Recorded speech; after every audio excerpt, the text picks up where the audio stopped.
The first item on the list is the main system processor.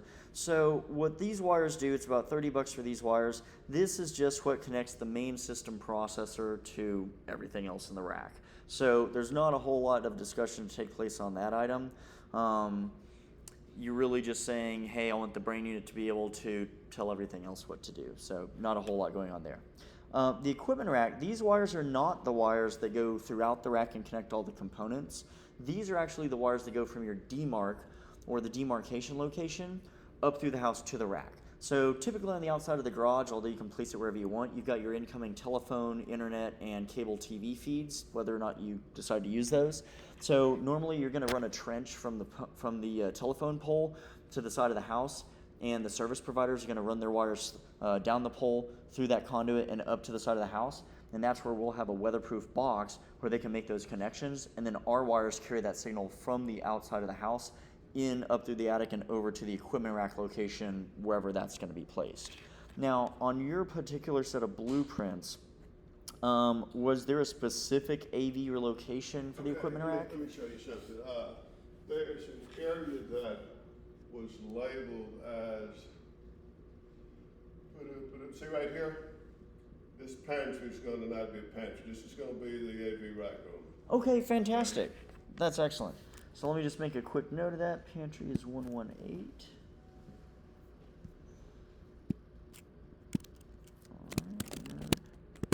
Should have brought my little laser pointer, man. Just sit here and point it to you. Yeah, there you go. Right there, right there. I love it.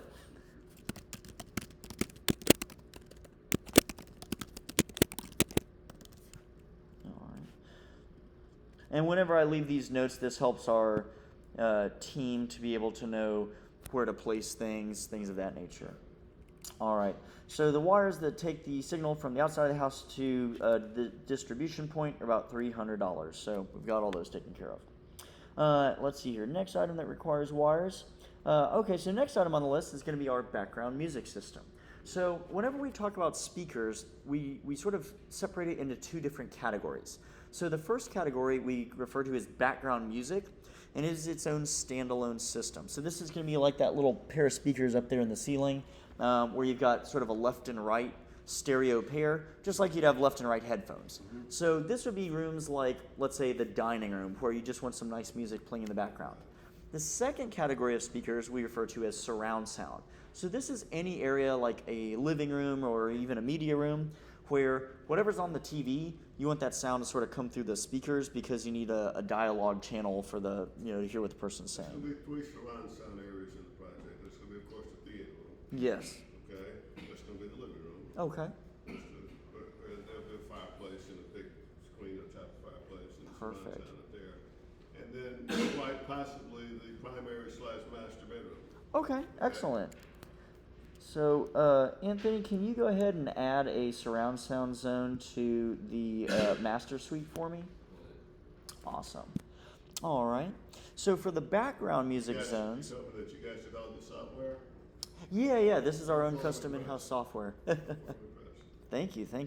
Yeah, it has lots of other stuff like it auto builds Gantt charts so we can track the progress of purchasing and procurement. It has like a CRM built in and other stuff. But question for you. Yes. My last home had Cliff speakers. Awesome. Do you use Cliff, or is there something in the market that you prefer?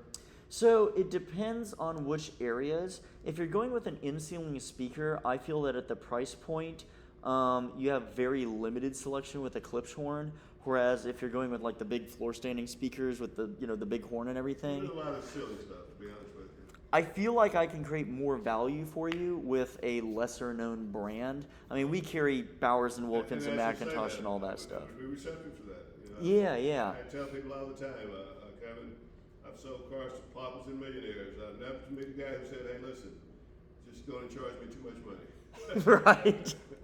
Exactly. Well, and to me, I mean, sometimes there's a reason you want something, and it doesn't matter what that reason is. If that's what you want, and that's what you work hard for, is to be able to afford that thing you want, then, if I say, like, oh, I want this Ferrari, and you're like, but I got a Maserati that's 9/10 the performance at half the price, and I say, I get it, but I just really have always wanted that Ferrari since I was a kid. It's like, well, go buy the Ferrari and spend 3 times as much, On a different occasion, though, I may say, hey, there's a Mercedes AMG that's the same speed and it's half the price, and I don't feel like I'm losing out on anything. I'd rather take that money and spend it on something else, like tires at the track, whatever it is. So, pick your poison, right? So in this instance, I'm starting with just wires, but when we get to the speaker discussion, I've got access to just a ton of different brands, and you can pick different speakers for different rooms. So you may have one room where you're like, you know what, let's throw in the Jing Zhong Zhang $99 pair of speakers, I don't care. And there may be another room where you're like, oh, I want the $1,000 pair of speakers. I really want that mid-deep bass response, and I want to listen to Mozart with a critical ear, whatever it is, right? I want to jam out or jazz or whatever, Right, exactly. So when it comes to the background music zones, typically we'll start with sort of some generic areas like, your dining room, your kitchen, your master bath, and covered patio is basically like that back area.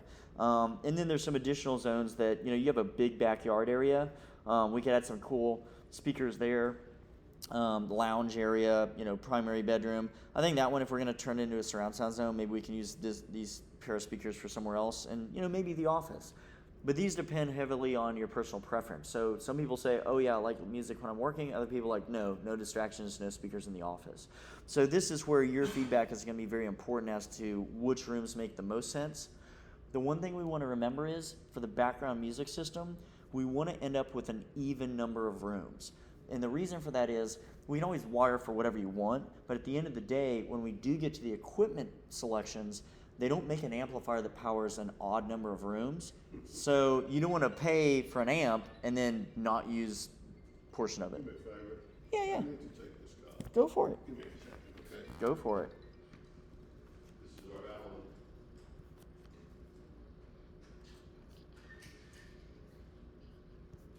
Yes, it's this,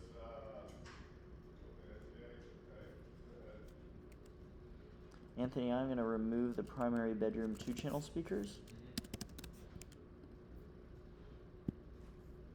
If you give it a refresh, that surround sound does there. Awesome.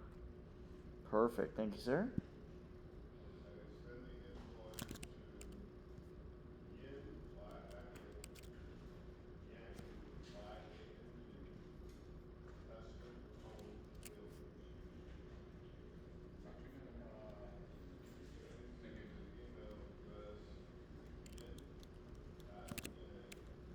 I'm going to add the pool house as a 2-channel zone. Thank you very much, sir. Okay, appreciate it.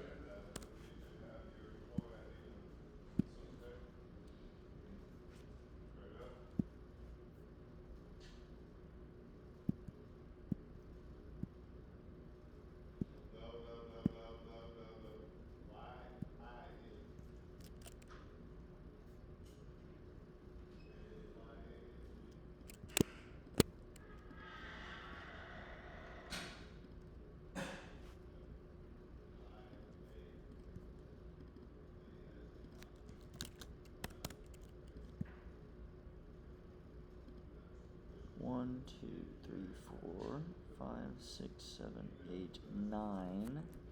Okay, so we've got 9 zones.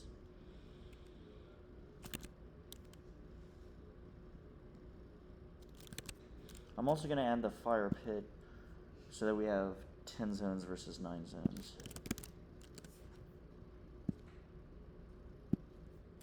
And instead of those being in ceiling, I'm going to change those to the outdoor bullets style.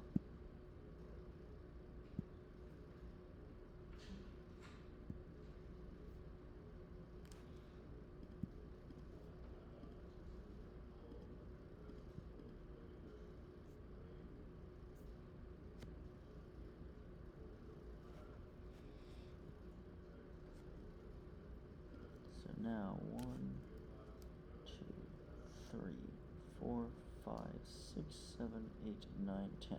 Cool. Perfect. By the end of this, you'll have an audio video degree. A lot of work, huh? Yes. Yeah, we engineer all sorts of different automation systems for different projects. So we've had some clients that have a budget of like $2,000 for the whole project, and it's like, cool, let's get a little surround sound receiver and a remote control, and you're off to the races. And we do high rises, so like we did like the Arabella and like some stuff like that. And so when we do these projects, some of them are, very small, but there's a lot of them, and then some of them are very large. So, as an example, some of them are huge 30,000 square foot, estates. Some of them are larger than 30,000 square feet, and then other ones are, just a normal, nice, cool house. So we do like all sorts of different projects.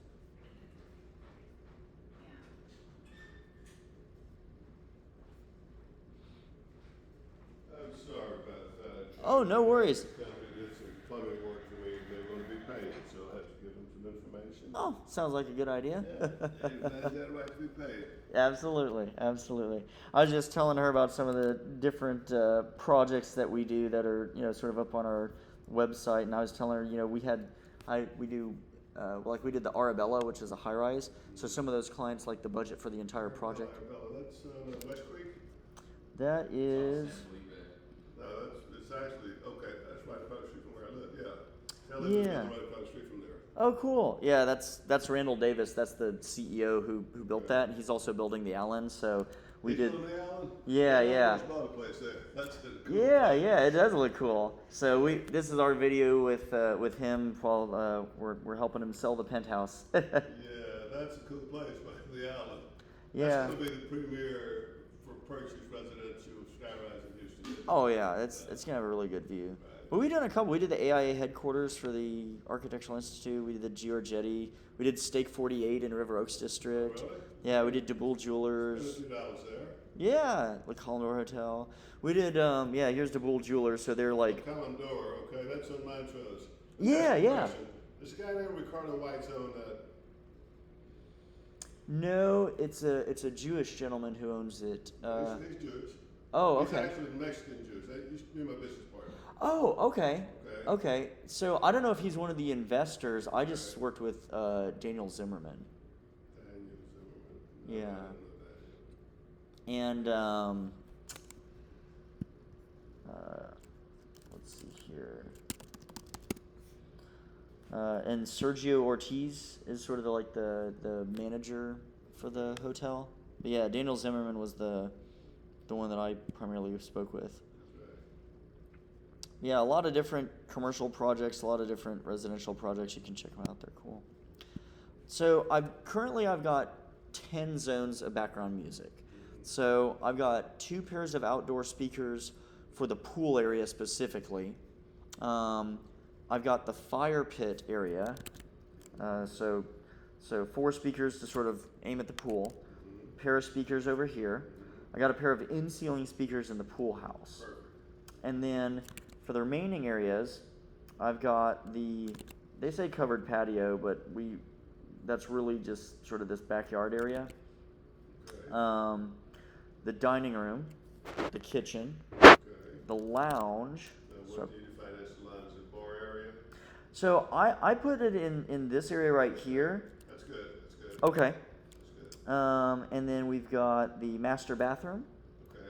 The office was the last one. I wasn't sure if you Yeah. wanted speakers in the office I or like not. to listen to some Mozart when I'm working. All right, there you go. I love it. But I Okay. won't critique it. There you go. I love it. And then for our surround sound zones, we've got the living room, and we've got the master suite. And then the question for you on the home theater, this is obviously a really cool dedicated theater. I wanted to ask you about the stage. Is that for dancing and performances and things of that nature? Is that just to distance the seating, or? First of all, I am told by people that design theater rooms that you need a certain amount of space between where your first seats are and where your where your screen is. And so, but if you notice that metal gate, Yes. it's still in mind. I'm going to have a lot of light features up there. Okay. I got a while here to maybe make that room double up as a room that I can do some podcasts out of. Okay, cool. Okay. So you're gonna have like a truss system with all of the lights that you can move and aim? Okay. So we actually do design theater rooms in-house. We have a degreed acoustician. So whatever level you want to take it to, I've built a $3 million theater room before. So whatever, sky's the limit, right? custom seating, fiber optic ceilings, acoustic treatment, everything from the carpet, the fixtures. We do precise calculations for multi-listing Now, let me ask you a positions, all question. that. I have an interior designer. Awesome. I think she can design what that theater room looks like pretty attractively, Okay. but I don't think she can do the AV. Yeah, no, that's not a You have problem. problem working with her on, No, on that. usually if you don't have an interior designer, we actually bring one on just for the theater room because it's a balance between aesthetics and technical functionality, depending on what degree you want to take the room to in terms of the acoustics. So as an example, we have a couple of clients, because of NDAs, I can't say who exactly, but they are famous YouTubers. You know, they make $10 million a year on YouTubes. So they have multiple studios in their house that we built for them for various filming and for microphones and for podcasts and all sorts of things like that. So fundamentally, when you have a theater room, you can just build a room and stick expensive stuff in it and it'll sound okay. But even with minimal acoustic treatments, it'll bring the level of the experience way up. And what I tell people is I can take a $100,000 pair of speakers, put them in a room with no acoustic treatments, and they'll sound like you spent 10 grand. If you take the reverse, I can take a $10,000 pair of speakers. If you spend another 10 grand on acoustics, it'll sound like you spent $200,000.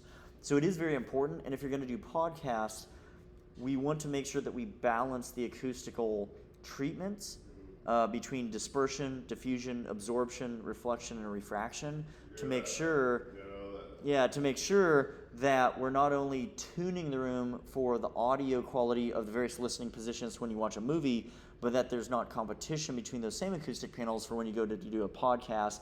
You have appropriate damping, so you, like the T's, the S's, and the P's aren't too harsh in the microphone, and so that you don't get this sort of echo effect, or so that it doesn't sound like you're sitting 20 feet from the microphone when it's right in front of you. So, yeah, and also one of the things is if you have a gimbal or if you have a truss system for your lighting, if you do get an extensive theater system and you crank it up, some of those components can vibrate. So we may need to do like a room within a room with deviated stud spacing, floating ceiling, floating floors. Make sure that truss system isn't going to vibrate when you're watching movies, otherwise it'll be really annoying. And some of the light elements inside of the lights, especially like the projectors that you need, sometimes those can tend to vibrate a little bit because the little bulbs inside of the housing, they just sort of jiggle around when there's heavy bass in the movie. So we can do lots of things if you want us to account for all of those factors. More than you ever wanted to know about a theater room. We also sell big speakers. Cool. So the question was going to be, for the theater element of that, we could do a 7-channel, which is appropriate for 2 rows of cinema seating. And I wanted to see if that's the intended layout, or if you say, oh no, that's just in general show it's a theater room, we may do a U-shaped couch, because that'll also determine the placement and quantity of the wires and therefore the speakers. Layout that I want, and Okay. I'm thinking 7-channel is what I want as well. Okay. If you want, we can also do a 7.2.4, which is a full Dolby Atmos system. From a wiring perspective, the cost difference is probably an extra $100, $200. It's not a lot. And depending on the expense of the speakers, it doesn't necessarily have to increase drastically in terms of the price point. But if we wire for it, you have those options available to you. The idea there being that you have your center channel, your front left, front right. You have your 2 surround left and surround right speakers that are on the side of you. And then you have your rear left and rear right surround speakers, which are behind you. That's the 7 channels. When you do 0.2, that's a stereo subwoofer setup. So you have a left and a right subwoofer. And then the 0.4 is the 4 in-ceiling speakers. That's sort of the voice of God speakers, is what they call them. So that, when Morgan Freeman is God, you can hear him coming out of the speaker at you. So whenever, the dinosaur comes behind you to chew on the back of your neck, we can just create more spatial orientation when we program the acoustics in. So that's primarily the difference between those different sound setups. So right now, what I have it as is a 7-channel system. So it's about, let's say, $600 to wire that up. If we were to add the additional 2 sets of speakers to make it a 7.2.4 Atmos system, we would be increasing the cost by, I was a little off. It's about $275 actually. Is that something you'd be interested in? We can put it in. Okay. We can always say don't put the system in, but Exactly. you can build on. Exactly. And then let me also make sure. So I've got the one subwoofer in here. Now, a subwoofer is a good question. In the family room and the master bedroom, do you want a subwoofer in either of those two rooms, or just keep it as a basic surround system? I was thinking of 5.1 system for those areas. Okay, perfect. So that would eliminate some. You could have center, front, rear, and base. Yeah, so typically what we would do in those rooms is, like for the living room as an example, we would go ahead and just drop in a subwoofer wire. So you'd have the 3 front speakers, the 2 rear speakers, and then we can place the subwoofer when it's time to actually perform the Prewire. They do make invisible subwoofers. They do make in-wall subwoofers, and then you have your standard sort of cube on the floor. So depending on the... I'm gonna want most stuff in walls, okay? Okay. I'm trying to get a minimalist feel with a lot of technology in this home. Okay. And the more of that stuff you can hide, the better. Awesome. Okay, perfect.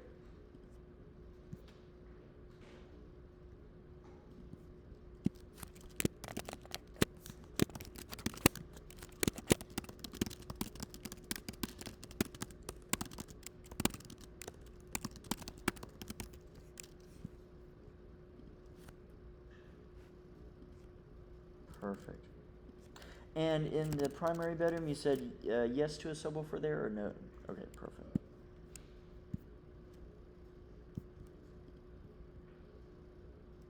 Excellent. Okay. Let me just move these to the appropriate groups.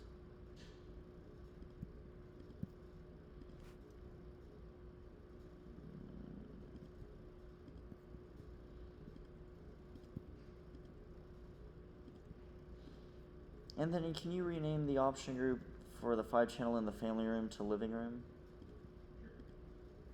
Okay, By perfect. the way, interior people are telling me they don't call it master bedroom anymore. That's what they say. That's what they say. We've seen all kinds of things on the blueprints. Same thing with like family room. They're transitioning away from family room, and now they're calling it living room. So, but as you know, with interior design convention, it depends on if it's Tuesday or Wednesday. So you know, comes around full circle, and then they're calling it something different.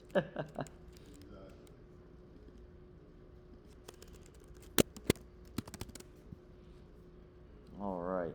So let's see here. So we've got all of those. I'm going to change media room to theater room just so it matches the blueprints. Oh, you know what? T-H-E-A-T-R-E. Right, exactly. Now, I did notice that there is a room called Home Theater and Studio, which is what it's labeled on the blueprints. But then there is another room that is labeled as Theater Room, which we need to delete. So let me get rid of the subwoofer and the 2 speakers that I added to the wrong room because there's a duplicate room. I think you missed my point. You and the blueprint has theater spelled wrong. T-H-E-A-T-R-E, not D-R. The European spelling. Right. So we always mimic the blueprint, but Okay, no, I can no, certainly stay there then. update it. I thought, you know what? I didn't know that was European only. I thought that was universal. No, actually both spellings are correct. ER and RE are both, according to Webster's dictionary, correct. But in Europe they spell it RE, and in the US they. That's just joke for you. Oh yeah, okay. Somebody asked Webster why did he write the dictionary. Huh. She had a very curious wife, and she's always asking, well, honey, what does that mean? Honey, what does that mean? So I wrote a dictionary. That is hilarious. Is that true? I don't know. I like it. I like it either way. Tell your wife that. Okay? See you first. I'll let you tell her.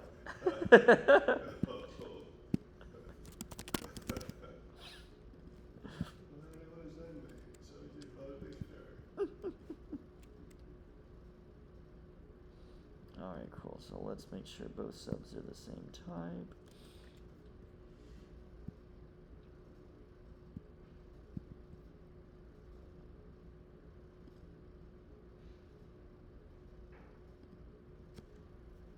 There we go. Okay.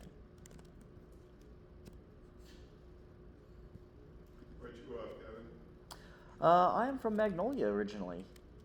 Really? Yes, sir. Right next to the, you just pass the burning tires and go to where the boat with no motor is sitting in the front yard and where all the weeds are. You know the Gallo family? Yes, actually, he is one of my clients. He has an amazing car collection. Which one? The old man Tony? Yeah, I'm not sure if he's still with us anymore. Last time I saw him, he was not doing so well. Really? Because I saw him a couple of years ago. He was doing real well then. Oh no, the last time I was there, he had an oxygen tank and was on one of the little. Really? Yeah, he did have a hell of a good car. I worked for him 35 years ago. Oh, that's awesome. Right. Very cool. Yeah, he has a really big car collection. He actually has one of the, I forget if there's 2 or 3 of them in the world, but the round door Rolls Royce where the body was built by, I forget how you pronounce it, like Yonke or whatever like that. Very cool, very cool. Yeah, he had a hell of a good collection back then. Is that the same guy that has a Selena 7? What's that? Is it the same guy that has a Selena 7? It would not surprise me. His car collection is out in like a Got a barn in and Magnolia. Is that why we're with Bill? Yeah, for Yeah. Lamborghini Festival. Yeah, So yeah. that Selena 7, that was the first time I actually ever seen one, other than Yeah. Cruise Online, but That is a very rare and a very cool car. All right, so we got 7.2.4. Yeah, they have a few dealerships in the Conroe area. Yes, yes. From what I understand, he sold quite a few cars. So a lot of cars in his life. A lot more than I have, that's for sure. All right, next on the list are cameras. So based on the sort of unique layout of this home, I think the smallest quantity of cameras that would give us reasonable perimeter coverage is probably going to be 8. Okay. Now, again, similar to amplifiers, we want to go and select a quantity of cameras that's going to match the recording device we eventually purchase. So those come in flavors of 4 cameras, 8 cameras, 16, 32, whole lot of cameras. So if we go above 8, it bumps us into a 16. If you don't need any interior cameras, I think I can get away with 8. If you want interior cameras, it might justify going to a 16. What are your thoughts on that? I'm thinking exterior cameras, y'all gonna need. Okay, perfect. So typically what I would go with is the sort of front door area, and we can locate that where it makes sense based on gates and, you know, if you're going to let people in the gate before they get to the front door, stuff like that. Front yard, a driveway, left side of the house, right side of the house when you're facing it, backyard, swimming pool. You know, basically you count all those up, you get about 8 cameras. And that's pretty standard. Again, the type and quality and cost of those we can select later. Yes. How much money am I talking about in going from 8 to 16 approximately? In terms of the pre-wire cost or the actual camera system? Actual cameras. So the cameras range from like $149 a camera all the way up to like $750 a camera, Okay. depending on resolution. So, Tell you what, pre-wire for 8 interior as well. okay, perfect.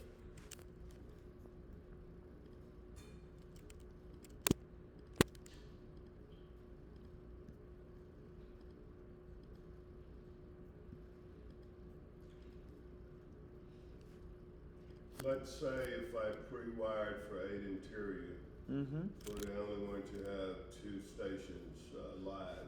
Can that be done?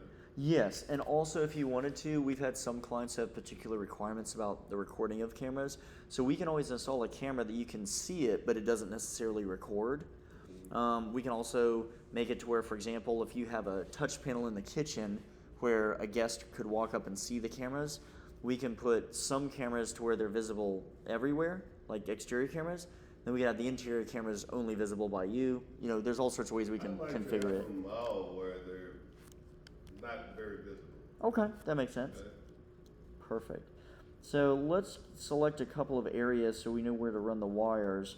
I assume like maybe dining, kitchen, living. Do you have any like wine collections or anything, or any jewelry that we need to, like in the master suite, that we need to specifically look at? I don't collect it. Oh, there you go. Okay.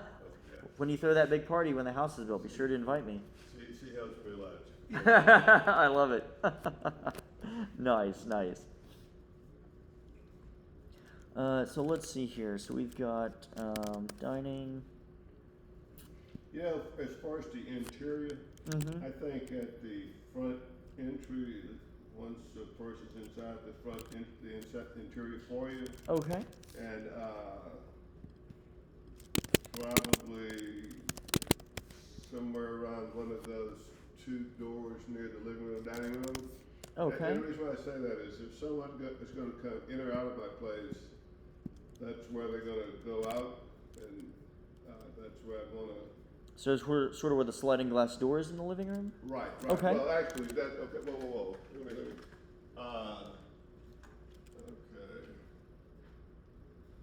Yeah, this actually changed a little bit, but that shouldn't have impacted. We changed that from a sliding wall to a stationary glass wall with a Okay. door, with a center door, and okay, but that shouldn't matter to you too much. Well, that would change the way that we wire for the motorized window treatments if you want roller shades or drapery tracks or anything.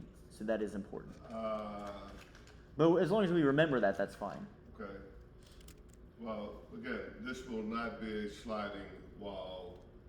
It'll have just like an operable section in the middle. This is going to be a glass wall. It's Okay. not going to be a sliding wall. There'll be a double door in the middle of it. Okay. And this will be a door right here, and this will be a glass wall as well in the dining room. Okay, that makes sense. Okay, so since those are both entry points, we'll do dining room and living room. Yeah, I would be interested in pop curtains for those. Okay. Definitely a pop curtain for that sliding wall in the master. Absolutely. We're just going to load it up and take out what I can for it. Yeah, no, that works. I mean, as you can see, once it's quoted, it's literally just check or uncheck a box. So Right. whoever we need to be, we'll get there. Right. Okay, so we've got a camera for the living room, the dining room, and the front door. That's 3. We've got an additional 6 locations that we can wire for. I thought you said 8 and 8. It was 3 and 5 today. Well, it goes, the recording devices go 4, 8, 16, 32. So if we go above 8, we're going to a 16 channel recording device.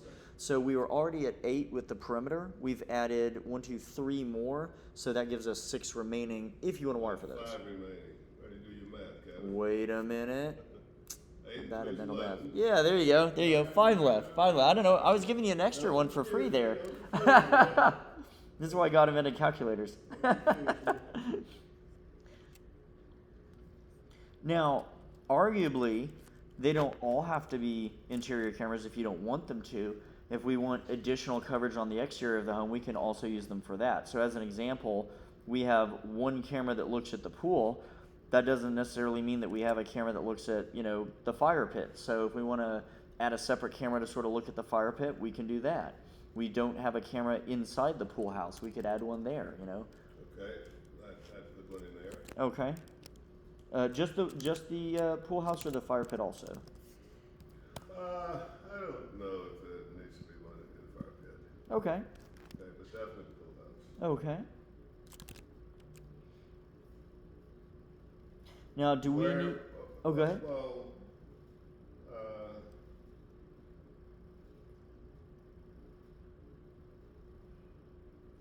I'll save my question for later. No, that's okay. I was just gonna say, along this back portion of the property here, do we need cameras that cover this portion? I didn't see any access points like doors or anything, but There are no access points. There's going to be a 12-foot wall on the back okay. property. Well, we can consider it. I mean, again, we can consider anything. And the street is here and No. here, correct? No. The street is to our right there. Okay. So this is the next property. Right, I that's got the you. next property.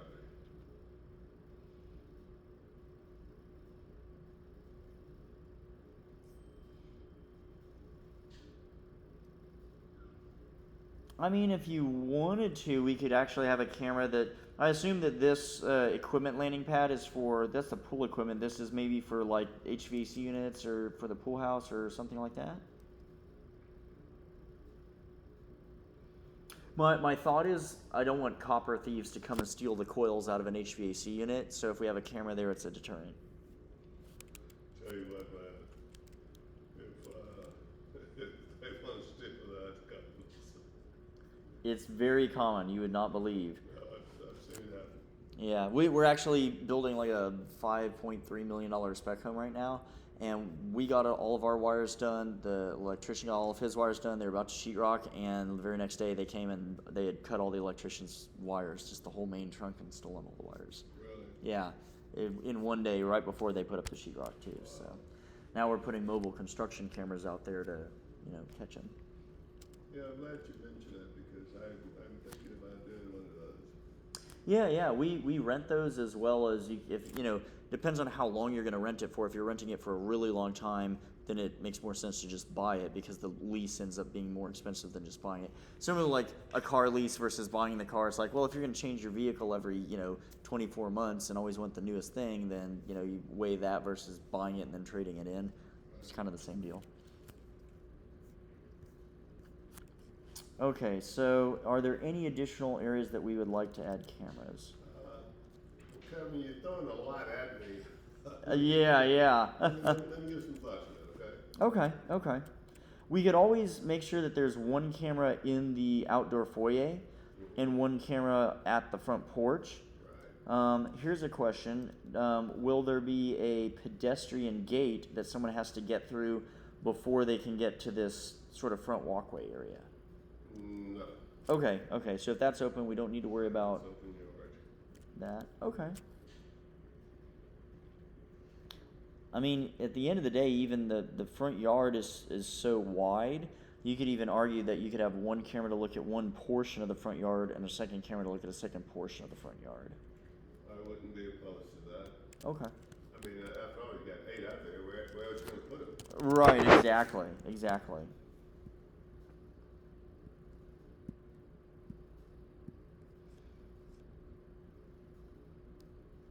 Magnolia, huh? Yes, sir. Yeah, matter of fact, Donald had 3 sons that were in the car business. I worked with all of those guys. They're nice guys. Oh, cool. Tony Jr., and then he had a couple twin sons named Corky and Sparky. Believe it or not. Oh my gosh, that's awesome. 1,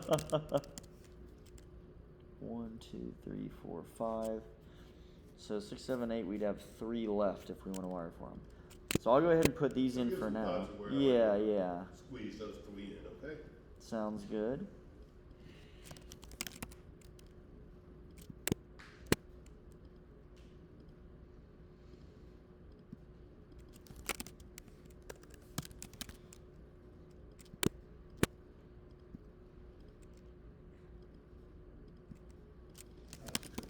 Weighted down with wires. So funny you mention that. There was a very large home we were doing out at Ravenel Country Club in the or no, not Ravenel, but what's the big house in the Woodlands? No, it's Ravenel. Oh, that's I was getting that confused with another one. No. Ravenel's the one on Champion. In any case, it was a big 30,000 square foot house. There was so much wire that we couldn't put the spools of wire on one floor in one place because it would buckle the floors. So we had to spread the wire out before we ran it because that's how much wire there was. Yes, sir. We won't have that problem. Awesome. Okay, next item on the list is flexible conduit. Flexible conduit is basically just a little orange plastic hose that we put, in the wall on the exterior down behind the TV, so that if in the future you need to retrofit wires, you don't have to cut sheetrock. For the most part, if you're running the right wires in the beginning, you usually only need that on the exterior of the home. So again, that would be for like pedestrian gates, vehicle gates, maybe like the swimming pool equipment, because we can control the swimming pool from the little smart app and from the touch panels and stuff. But if you're going to be running the wire to the swimming pool, like the concrete pad where all the pool equipment goes, you don't really need the conduit and it saves you money. So I would say it's cheaper to run the wire than it is to run the conduit. So for the most part, I would say the only one I think here that would provide value is the garage. And the reason for that is because if you get, let's say you get AT&T, so based on where that house is, I think you can actually get AT&T or Comcast fiber now. It used to be that side of the street you could only get AT&T, but then across the street where the other streets are perpendicular, it would depend on which street you're on if you could get Comcast or not. But I think you can get both. I sure hope Yeah, so if we run the fiber optic wire from the DMARC up to the rack, it's like $1,000 worth of wire. But if we run this little piece of conduit, then AT&T will run that fiber optic wire for free. So I would say keep the conduit for the garage, and we can remove the rest. Okay. Save a few dollars there. All right. Televisions. So when it comes to wiring for TVs, any room that's a surround sound room, we definitely want to run the wires because you need to connect the video and the audio and all that. But let's say that you have like an exercise room and you want to put a TV in there, and you're not going to really connect it to any speakers or anything else. You're just going to watch Netflix or whatever. Technically, we don't have to run wires. We certainly can. We can hardwire the TV. It might be a little bit faster. But if you want to save some money, we can just plug that TV into power and it can operate off the Wi-Fi as long as you have a solid enough Wi-Fi, which is always a goal. So, Speaking of which, do you guys build Wi-Fi networks as well? we do everything. Okay, good. If you want me to automate your microwave, we got a microwave we can sell you that we can automate. Literally. Really? Espresso machine, dishwasher. I can have a notification pop up on your phone that tells you if the dishes are finished. Yeah. So for the TVs, if we decide that we don't need to run wires for the auxiliary rooms, you save like, Hear me well. yeah. I've got, go to my layout, go to my A311. Okay, let's go to bedrooms number 114 and 115. All right. Those are guest bedrooms, probably low-use rooms. Okay. As a matter of fact, I have 3 TVs that I'm going to bring with me, all pretty relevant TVs, smart TVs. Okay. That's going to go in, one will go in one of those rooms, one will go in the other. The third TV will go into the guest house on top of the pool house. Okay. You should have a page number. This one right here. A321, right there. Is that Okay. A321? Yes, sir. Right. It's going to go in there, but everything else is going to probably need some type of upgraded system. Okay. By the way, I want those hardwired as opposed to Wi-Fi. I'm sure you can build a good network, but sometimes, at the end of the day, I've been told that wiring is better than wireless. 100% true. Okay. All the time. If we can wire for it, it does, but it's also my job to point out where we can save money. So that's the balance. Quick question for you. I know a lot of people build out an unfinished attic for tax reasons, but then later they finish it out.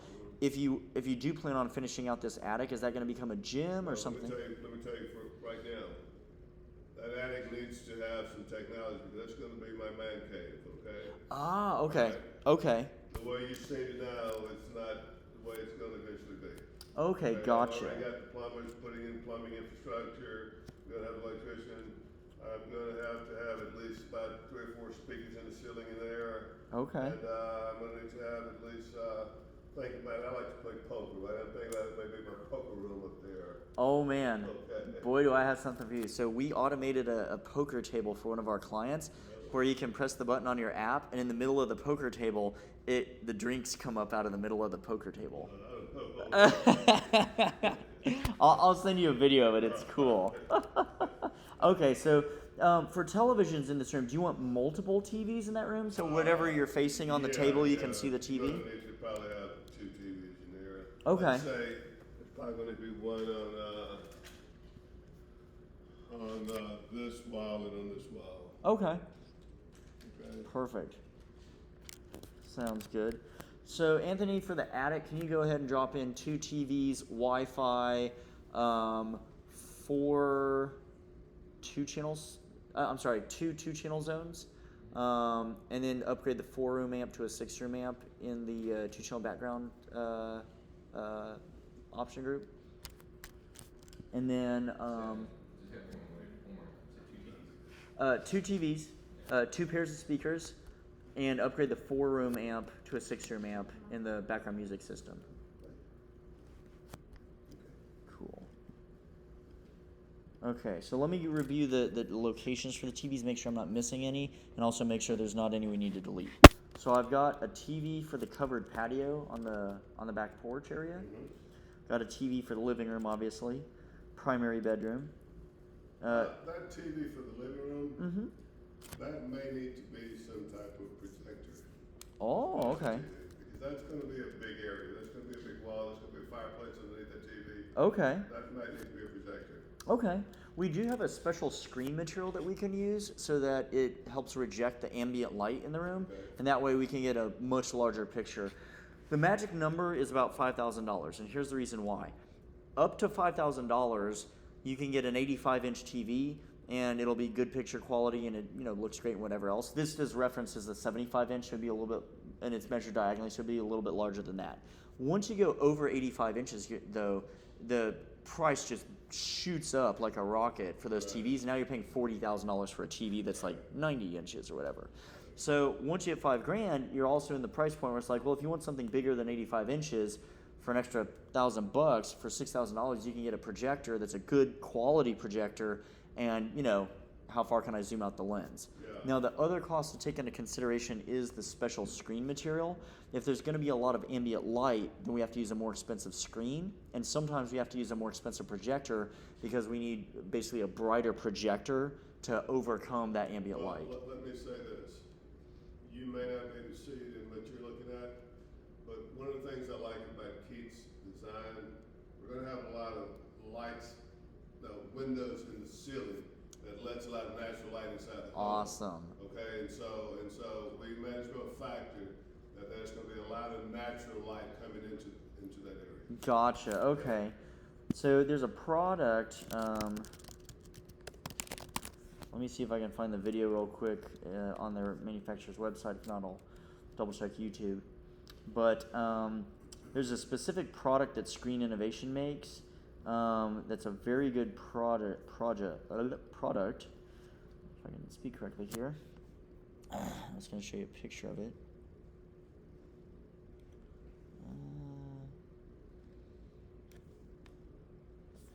Yeah, you can see this huge screen, and he's in a reasonably well lit living room. So that's the idea. Screen Innovations was founded for one goal, So and they've that got- was to give the big screen experience to everybody. With projection, you're not buying technology, you're buying an experience. Can you imagine watching the same movie on this? There's really two ways to use projection. And then, of course, there's a One theater way is environment. A dedicated environment where you get to enjoy the movie in pitch black and really enjoy the movie. Or lifestyle, where you have friends over, you've got And see, there's one popcorn, that's even everyone's watching outside. the football game, And that one's you wanna portable. actually experience it with the windows open. And in that case, you absolutely want to look for an ambient light technology. Speaking of that, On the white panel my here outdoor is your- fire pit, Mm-hmm. what would you recommend for that? So we have weatherproof TVs. Now, if it's built inside of a little cabinet, Okay. you can use a less expensive one. Whoa. Scroll down, stop right there, stop Oh. right there. We modified something. We took this bathroom is going to be inside of the pool house bathroom. Say, Keith, no, we have kids running in there all day. Make the bathroom an outside access bathroom. Yeah. Okay, so we changed this a little bit. Okay. And the TV's going to be on this end. Okay. Okay. All right, so make that's fine. No, that's a good point. So in that case, we can use, if the TV's not going to be in a covered area, they do make weatherproof TVs that used to be just like horribly expensive. Some still are, but now they come down to they sort of come back down to earth in terms of the pricing. So Well, they've got those screens. I mean, those covers. If you don't want to buy a weatherproof TV. that's true, but in Houston, the humidity will cook the TV. So like when we have That's why I'm talking about those covers. For example, I told you I live right across from Arabella. Mm-hmm. Our lounge area is on the 10th floor, and there's a big Yeah. outdoor TV screen that's enclosed in one of those Yeah. protective covers. So if you get the big plastic box that snaps in around it, you can get any normal TV, stick it in there, and for $200 on Amazon, we can order one of those little plastic TV things. If you don't want to see that, if you just want the bare TV, they also make a TV that is weatherproof. You can spray with a garden hose. I guess what I'm asking is from both perspectives. Yeah. From a humidity protection perspective and from a lighting perspective. I mean, I may be watching a football game on a Saturday afternoon out there. Yeah. You know? The TVs that are made to be outdoor TVs are typically much brighter. Okay. and so you get better picture quality in direct sunlight. Whereas if you take a normal TV and put it in the box, you'll still be able to see it. It's just that the image may be a little faint. That's gonna be a dedicated TV for that specific area. Okay, that makes sense. So I'll go ahead and add a TV to the fire pit.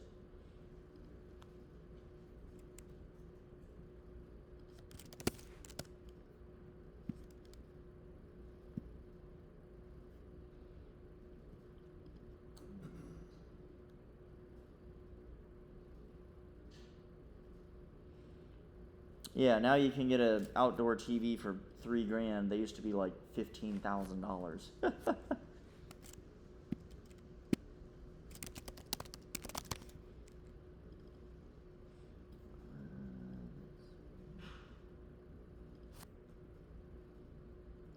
I can use a smaller amount.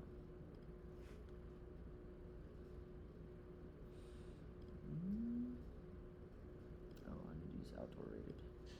Also, whenever we use TV mounts outdoors, you have to use a weather-rated mount, which is a little bit more expensive. But the reason for that is because otherwise the metal hardware that holds the TV on the wall, like the bolts where they thread through the inserts and everything, they'll actually rust, and it'll eventually, when it rusts, it'll shear through the bolt, and then the TV falls off the wall. Now, I noticed you're saying an articulating mount. Mm-hmm. I don't know if that needs to be articulating. I think that needs to be kind of stationary. Okay, so you don't need to turn it out at an angle. You'll just keep it flat against the wall? Exactly. Oh, okay. I don't even know that's a good idea. I mean, you're either sitting at the fire pit watching TV or you're not. Okay, that makes sense. So let me do this. I'm going to combine these two groups into a single group just to clean things up a little bit here. And then I'll go ahead and change that.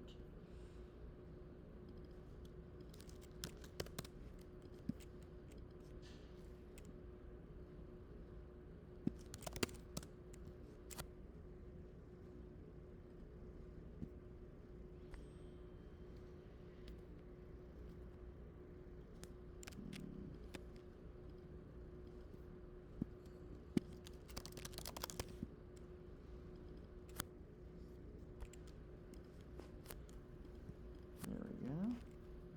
Perfect. I got some bozo wanting to purchase my property that I'm building a sawmill. Oh, hey, there you go. I get those texts every week. I can only imagine. Yeah, there's a lot that when you're building a house, it seems like everybody wants to talk to you about it. I give them some ridiculous price, like, okay, you want to buy $2 million. Yeah, there you go. I don't hear from them again either. There you go. That's what you gotta do. Exactly. Now, we can build in back boxes for the TVs. If you want the TV to be just as flat as possible against the wall. That's not a functional thing, that's more of an aesthetics thing. And it's something to take into consideration if you're building sort of more of a minimalist environment is, hey, if I got this TV against the wall, if I include a back box, then I can actually mount the TV mount inside that back box. It's a shoebox in the wall that holds the little power supplies and stuff like that, so that instead of having the wall surface and the TV and you can see the bracket that holds the TV and there's some wires behind it, it takes all of that stuff between the TV and the wall and it compresses it into the wall basically. Okay. So let me do this.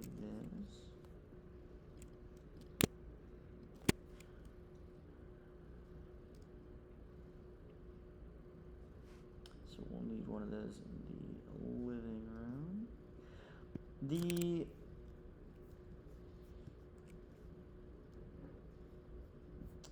Hey, put me a couple speakers in that garage, okay? Yeah. That garage is gonna be air conditioning. I can imagine spending a lot of time out there. Okay, perfect. Do you want any speakers for the driveway? You gonna have a basketball court or anything like that? Or? Probably put a basketball court. You can put a couple of weatherproof speakers up there. Okay.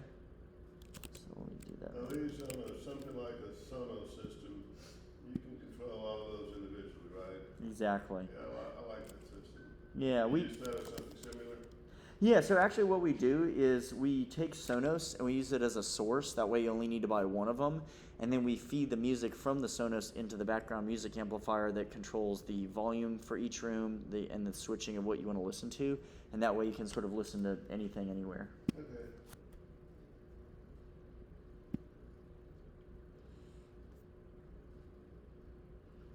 Yeah, man, I was really in love with Sonos. I had that actually installed in my dealership down in Corpus Christi. I had a beam up store down in Corpus Christi. Oh, awesome. And then when I bought that last home that Keith designed, it already had it in it. I'm like, yeah, that's cool. That's I'll tell you what, awesome. that home was designed in 2000. Had a hell of a lot of smart technology for back then. Yeah, Yeah. that's awesome. They even had a Savant lighting system. I mean, Yeah. like I had 257 light fixtures on the whole property. I could hit one button and turn everything off except inside the bathrooms or bedrooms. That's the same thing. Well, and it's one of those things where if you wire the house, that's actually the next thing we'll talk about after these wires is lighting. If you wire the house correctly, instead of having like 8 smart switches on the wall or smart dimmers, you can actually just have one single lighting keypad that's like it has engraved buttons. So especially for like from an aesthetic perspective, there's huge advantages to doing Let me that. ask you this. Obviously, I'm hiring an electrician. Yeah. Do you do the wiring for those light systems, or do you? How does that work? No, so the way it works is typically the electrician provides the fixtures and all the high voltage wiring. What we do is we provide the lighting system that he runs those wires to. And then if you're doing hardwired lighting, he doesn't need to run any light switches. He just runs the loads back to the system. And then we install a little low voltage wire for like the little keypad on the wall that you push the buttons on. So there's 2 different forms of lighting, and we'll go into that in more detail. But basically, if you do it wireless, you're going to see the same 8 switches on the wall. It's just you can press one button and turn them all off. If you do hardwired lighting, then that means there's only one thing on the wall, and you just have a button for your lighting scenes.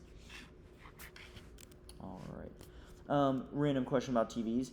Would you want a weatherproof TV in the sauna? No. As a matter of fact, that sauna is going to move. We're not going to TV and sauna. I'll tell you what I would want to have. I would want to have a weatherproof speaker inside of my master or primary shower for sure. Okay. Okay. That's the. Okay. Let's see here. Go up a little bit. Right. F4. F4. Okay, perfect.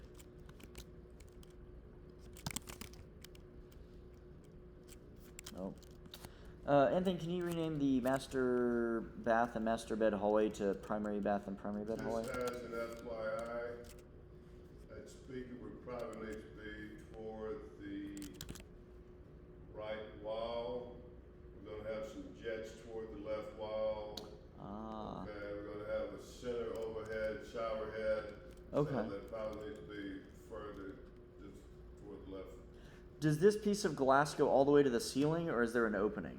Okay, that glass goes all the way to the ceiling. That glass is my interior person, and I've changed that glass a little bit. It's going to be a sliding door as opposed to an opening door. Okay. And it's going to slide from the right to the left. I'm Okay. sorry, from the left to the right. Gotcha. Okay.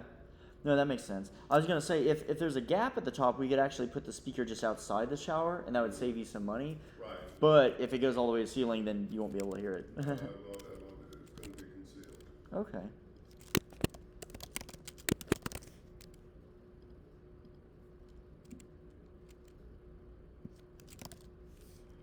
So I can take a 30-minute shower. You like long showers? She was telling me today that she had a 15-minute shower. I'm like, geez, that's long. Yep. That's me.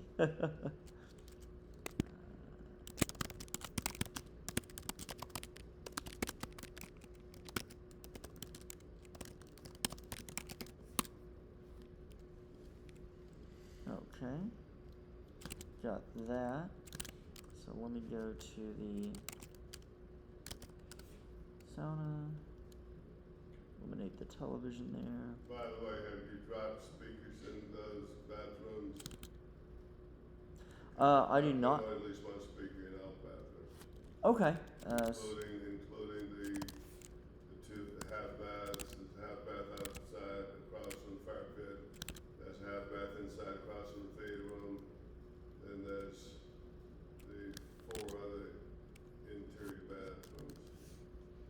Okay, so let me add the pool house bath. Get that one.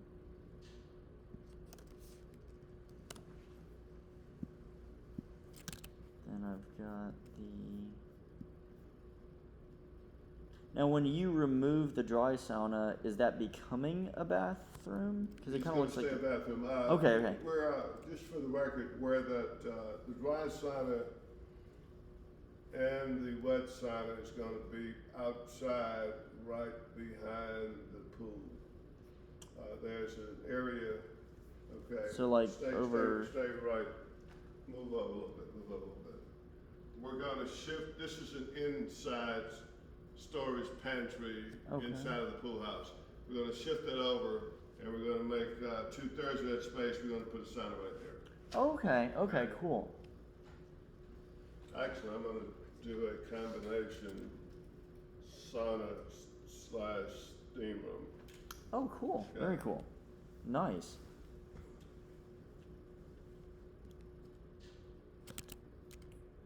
So what I'm going to do is I'm going to go ahead and quote it based on what the rooms are currently named, and then I'll get an updated set of blueprints, and then we'll change everything accordingly. What was I gonna say? Yeah, definitely drop a speaker in that sauna. That's gonna be, behind pool house. All right. Keith and I need to, revise that A311 a little bit. Nothing structural, just a few little minor things. Okay.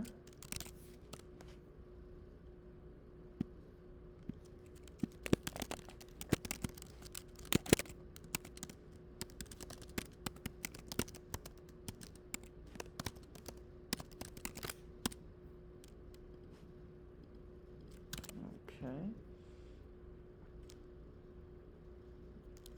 Got it. Now we don't need any speakers in like the powder bath, for example, do we? But yeah, I'll put one in there. Okay. Yeah, put one in there, put one in that half bath that's across from the, fire pit. Yeah, put one in there. Oh, I did that one already. Okay. Let's see. What about upstairs? Remember, Do you want one in the guest bath? put one in there and put one in the guest bedroom Okay. as well. Maybe you might want to put 2 in the guest bedroom. Do you want to just make it surround sound in that case? I don't know that fancy. Well, the only difference is one speaker. If you're putting two pairs of speakers in the Well, guest it's bedroom. 2 speakers, not 2 pairs. Oh, gotcha. All right.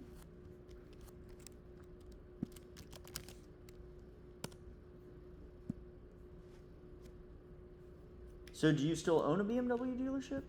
No, I sold that 10 years ago. Oh, okay. Man, I can't buy a BMW from you now. No, you really can't. Alright. You strike me as a Porsche kind of guy. Funny you say that. I'm actually in the process of getting a BMW for my wife, and I actually raced for Porsche, and I'm. I used to own a Porsche franchise as well. Oh, really? Yeah. Oh, awesome. Man, I'll tell you what, I'm torn between those 2 cars, man. They're both good. Great for a lot of good reasons. Yes. I'm actually trying my hardest right now, not to get off on car stuff, but the new Porsche Spyder RS. I'm trying to get an allocation for one of those. I've called probably 12, 15 different dealerships, and there's waiting lists, and you're, Really? yeah. So if you know anybody who can hook me up, Tell you what, I got a buddy in California, no less, but this guy used to be a Houston guy. He married a girl that lives in California. This guy is he used to work for Porsche Cars of North America, then he became a dealer. oh, And this guy's the most knowledgeable Porsche guy I know. I'm serious. wow. Let me, I owe him some money. We're doing a trip. He does an annual Porsche drive. Really? Yeah, oh man, I'll tell you what. I've driven some of the finest racetracks all throughout the U.S. and Europe.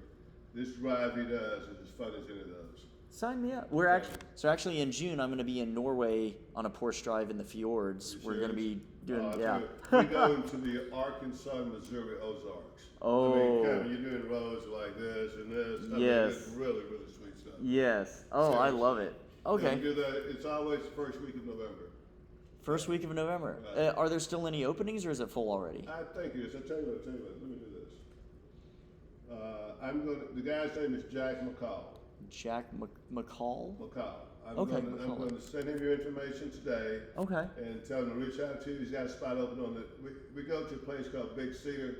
It's a real cool lodge in southern Missouri. Sweet. Got a golf course if you like to play golf. Of course, I'm not a golfer, but it's trust me, dude, it's a sweet, sweet trip. Oh, I'd love to go. That sounds fantastic. Yeah, I'll send you information to Jack and say, Jack, if you got something open on the fall trip, this guy is interested. Very cool. Very cool. Super cool trip. Awesome. Well, yeah, definitely send me that info. I'm very interested. We drive like maniacs by day and drink good wine at night. Hey, that's the way to live, you know? I love it. I love it. Okay, cool. Well, that's fantastic.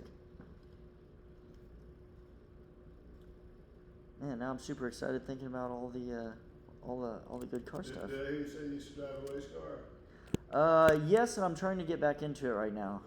So I've driven. You know the ex driver Davy Jones is?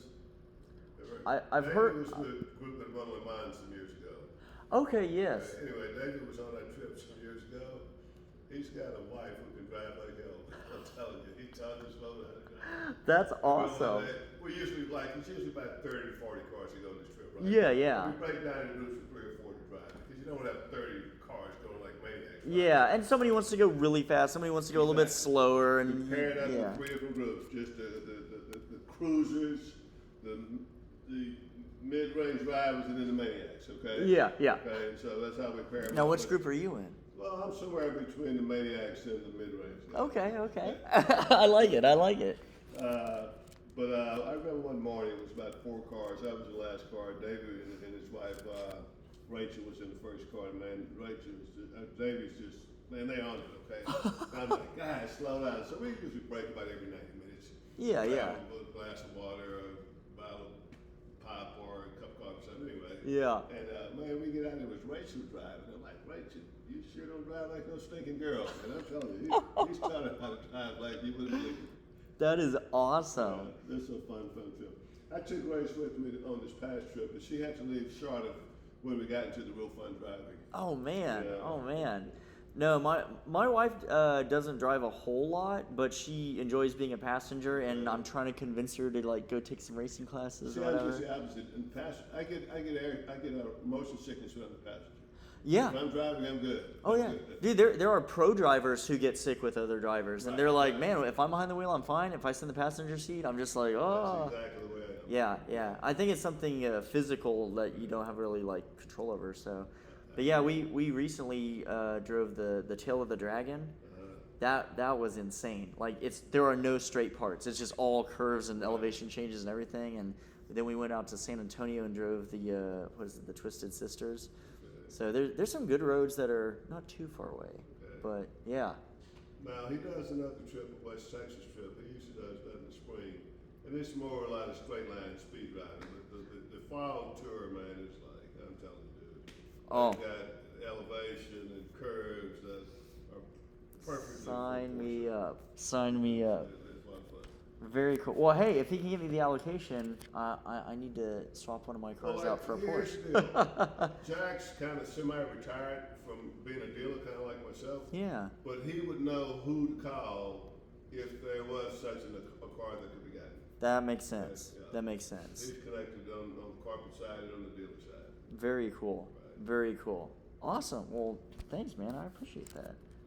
Very cool. All right, let me do a quick count of the speakers because I want to make sure with the changes I made that I didn't end up with an odd quantity of speakers. Okay, so we've got 24. That's all? Yeah, that's all. No, just the background music. Remember, you still got those surround sound sets. Okay, all right. You didn't want to shortchange you on your speakers, you know. Makes sense. Are there any rooms that don't have speakers? Oh, I actually just noticed something. We This missed says the home. bar sitting area.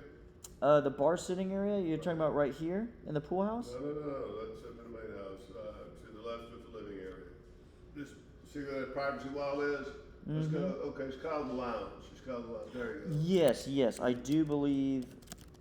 Yeah, we do have a pair of speakers in the lounge. Okay, good. Yes, sir, we do. Very cool. All right.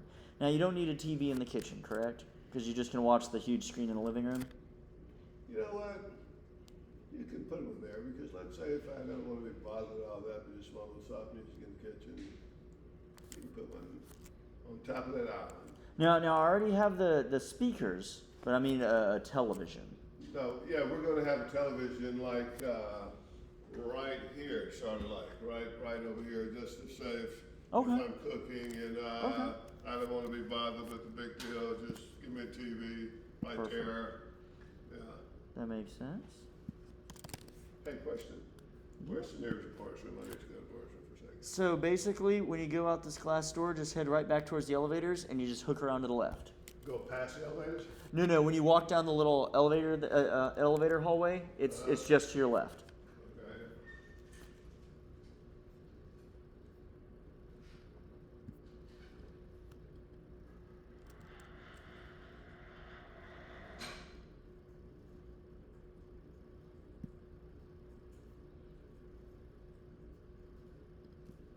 So you're not gonna be driving the sports cars? I don't think so. Oh man, you're missing out on all the fun. It's fun, but no.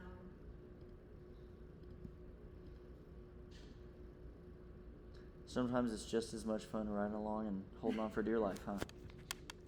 I like to drive, but not like that. Yeah.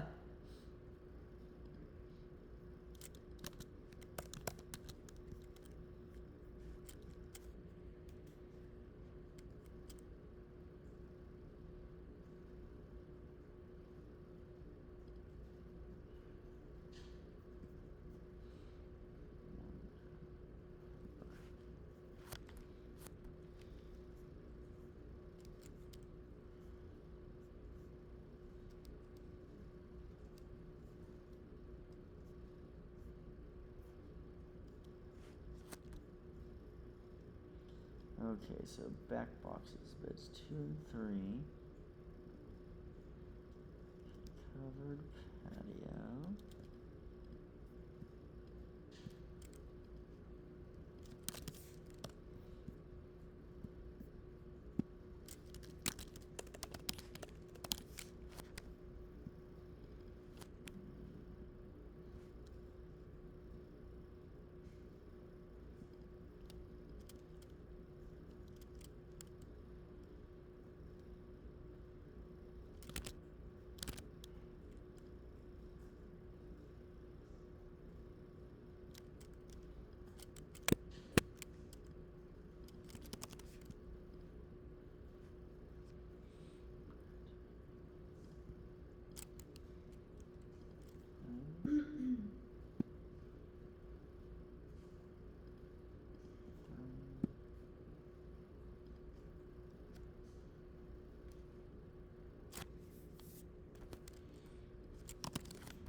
Thank you, Anthony. You bet. Alrighty then. Just adding in the back boxes. Anthony, can you also add the a projector option for the living room? Do you want a TV, or I should say, would you like me for the to wire for the possibility of a TV in the primary bathroom, like a little mirror TV or something like that? Wire two primary bathrooms, his and her separate. Okay. You might do for hers. Okay. But I don't think I need that distraction. Okay. Sounds like a plan. I tell you what, you can put it, okay, go back to hers again. My interior designer wants to take, this area right here. She wants to shift this sink over and build a vanity sit-down area here. Okay. You can put it like right in here where maybe there'll be a mirror there. Okay. So that'd be something that would be cool. Okay. That sounds good. Now, is there ever an instance where somebody would want to like sit in the tub and watch TV? Or is it more of watching the news while you're putting on your makeup? No, I think it'd be more of watching Lifetime TV like anyway. Gotcha. ESPN Gotcha. is guy TV, right? Yeah. Lifetime is girl TV. Gotcha. Got it. Okay, cool.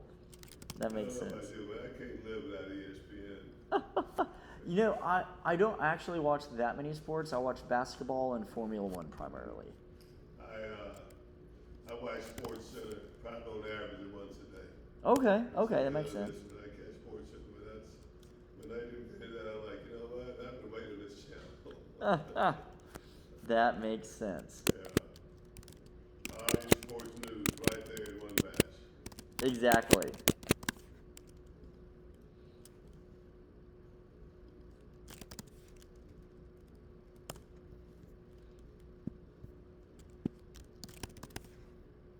Hell, you can wire for a TV in the guy's side, Okay. but I don't think I'll ever put one. I mean, I'm sure one day I'm going to sell this house, and it'd be nice to have it already done.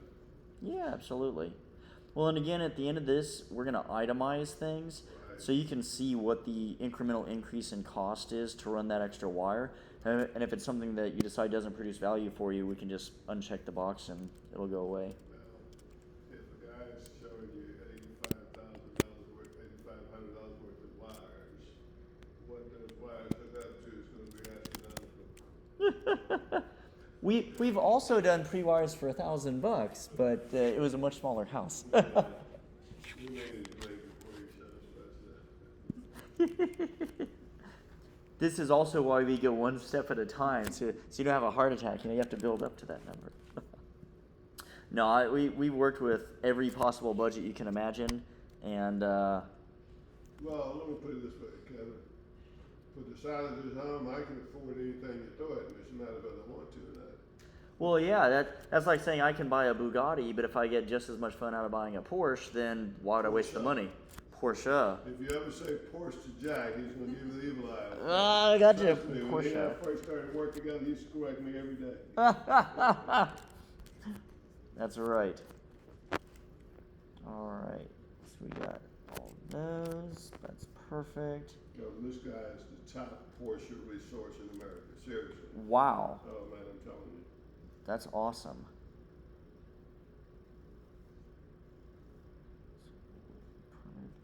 He used to run Porsche North Houston up until about. Oh, no way. Yeah. Then he Oh, used to run Momentum Porsche. oh, Yeah. That's where I met him. We worked together at Momentum Porsche back in '94, '95, all the way up to '98 actually. wow, that's awesome. I may have bought a car from him at some point, actually. Depends on what year. Super guy, super guy. Alright, so we've got.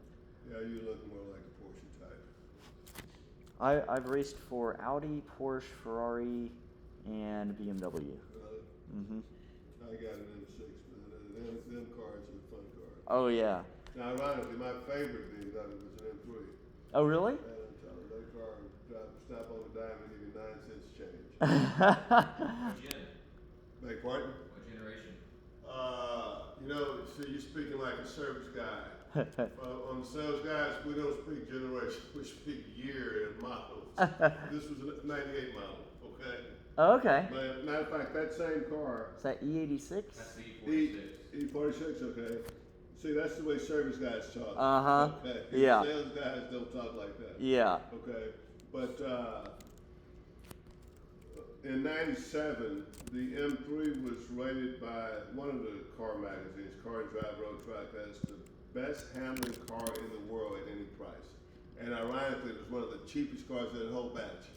Wow. I believe it. You know, if you look at like Driver's Choice Awards and everything, I mean, BMW is always, I mean, it's the same, you know, few car groups. They just keep making consistently Man, good I'm telling you, automobiles. that car was, I mean, it just did exactly what you wanted to do, exactly the way you needed to do it. Yep. I remember one day, true story, it was 1998, it was 4th of July. I'm driving through Bel Air on the West Loop. Yeah. And man, I'm doing it, right? Freeway's kind of clear. That's a freaking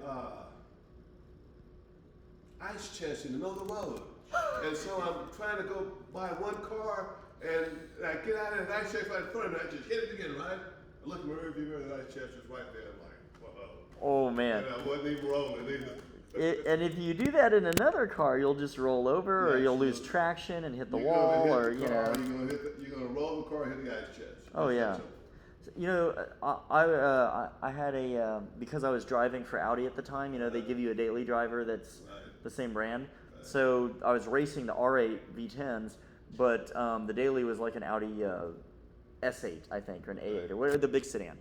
So I was driving it, and an 18-wheeler. So there's this guy just cutting over 6 lanes of traffic, and I saw him out of the corner of my eye, and I looked over at him to think, oh no, I better like, you know, slam on my brakes because this guy's gonna cut me off. And I was trying to see if he was gonna try and dart in front of me or behind me. And as I was looking at him, the 18-wheeler in front of me slammed on its brakes, and I didn't see it. And the car, because it had all those cool driver features, it slammed on the brakes for me, so I wouldn't hit the 18-wheeler. And then and then I looked ahead because I was like, oh shit.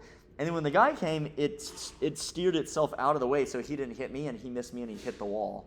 Wow. Yeah, and I was like, whoa, that's a pretty decent safety feature. You know, that guy sounds like one of our driving buddies. We've got a guy that was named Colin Zach. Colin is from London. Okay. Oh, he tore up an AMG 63 on the Southwest Freeway. Ooh. Racing with somebody. I mean, Ooh. oh man. That's Wow. that's not good. My daily right now is a AMG GTC, and I like it. But to your point, you know, I literally just bought it, like as in a month or two ago, and I'm already ready to like trade it in for the Porsche. Porsches and BMWs will give you better driver's cars than the AMGs. Yeah, yeah. It's a very capable platform. I mean, we were just at the Circuit of the Americas last weekend watching the GT4 World Series, like the Pirelli World Series and stuff. And I mean, first place went to a Mercedes AMG. Now, of course, that's like a GTR Pro whatever, but it's, you know, the track version of that car. Right. But the street cars, you tend to do better if you want an aggressive driver's car with the Porsche BMW series. Yeah, absolutely. All right, we're getting to the end here. You still with me? Next is remote controls. Now, it seems counterintuitive that you need a wire for a remote control, but the reason for that is that when you press the little button on the remote, it doesn't shoot a beam out like the old ones where you're trying to get the right angle. It uses RF, so we need a hidden gateway behind the TV to collect that signal to put it into a wire to send it all the way back to the equipment rack. So what we typically do is any room that's going to be a surround sound zone, we want to run wires so you can have a remote, a little smart remote, and that way you don't have a basket of 6 different remote controls. You just have one simple remote. You can say, I want to watch cable, and it does all the stuff and turns on the cable for you. So currently I have the primary bedroom, the home theater, and the living room.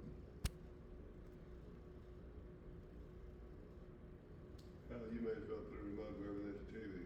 Okay. I think the like cost per room is like $50 or something like that. You may as So well put one wherever there's a TV. okay. So let me go back up to the TV section. Like that. Alright, so let's see here.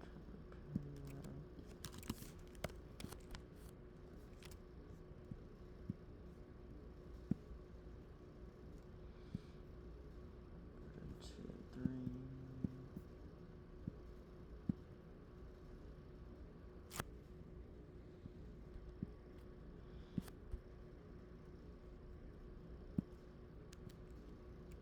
living room already got, Prewire already got, office, attic, main.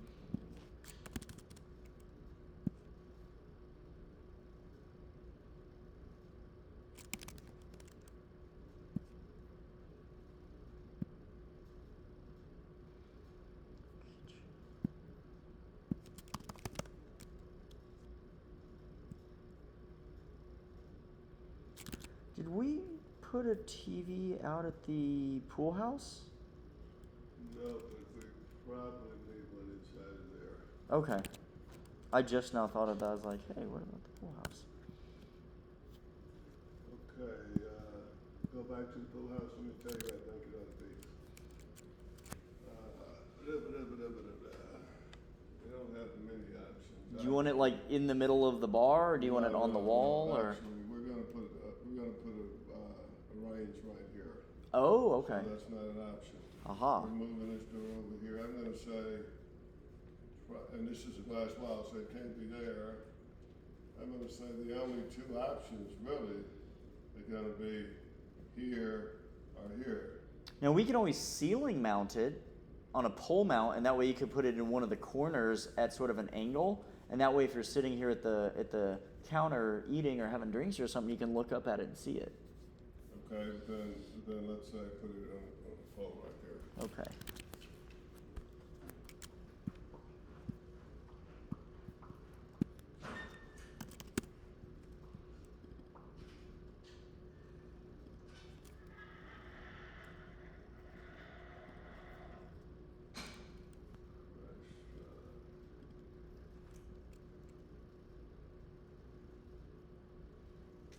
Okay. Didn't someone buy Savant? Control 4 was recently purchased by Snap AV. Okay. Yeah, Savant. It's interesting as you look at the different brands. Did you have a pretty good experience with the Savant system you had, or not really, or pretty decent? Okay, yeah. A lot of it, people think the difference is the brand. It's really not. It's who installed it. If you take a great dealer, they could install any of those three systems, and you'd probably have a good experience. If you take a bad dealer, they can install any of them, and you'd probably have a bad experience. That's pretty true for a lot of things. Yeah, that's true. The primary thing that we found is that based on what you're doing is a big determinant in which product is the right fit. You can hand me a wrench and I can hammer in a nail with it, but if I had a hammer, it'd probably be more effective, and vice versa. Good luck, turning a bolt with a hammer. That's true. So if somebody says, hey, I have, budget does come into play, but it's not just one brand is always more expensive than the other. It really depends on the quantity of specific devices. Like if you have a lot of thermostats but not a lot of remotes, one brand will be cheaper, but if you had not that many thermostats but a whole lot of remotes, then maybe the other brand is, cheaper. So, when it comes to a lot of those, there's a lot of misnomers between AV companies that only have access to one of the three brands. So you'll hear all sorts of nonsense. You're like, that's not true, and they're just vilifying whatever they don't have access to. Kate told me that these lighting systems are significantly cheaper than they were 25 years ago. They They are. do more for less. They are, and there's now new methods of doing it, so that further reduces the cost depending on what the end goal is. As an exercise, I took a 5,000 square foot house, and I quoted it 7 different ways. So I said, okay, let's do wireless lighting for the whole house, and let's do one of each brand, right? Wireless lighting. Yeah, so let's say that you buy an existing house and it's not wired for lighting control. You've got 8 light switches on the wall in the living room or the kitchen or whatever, right? I can still go and remove those Home Depot light switches and put in wireless smart dimmers, and now you can press one button, it'll tell all those 8 light switches to turn off together. So you can still control your lights, but you're gonna have that big 8 gang on the wall, which, if you're building a new house, you don't have to have that.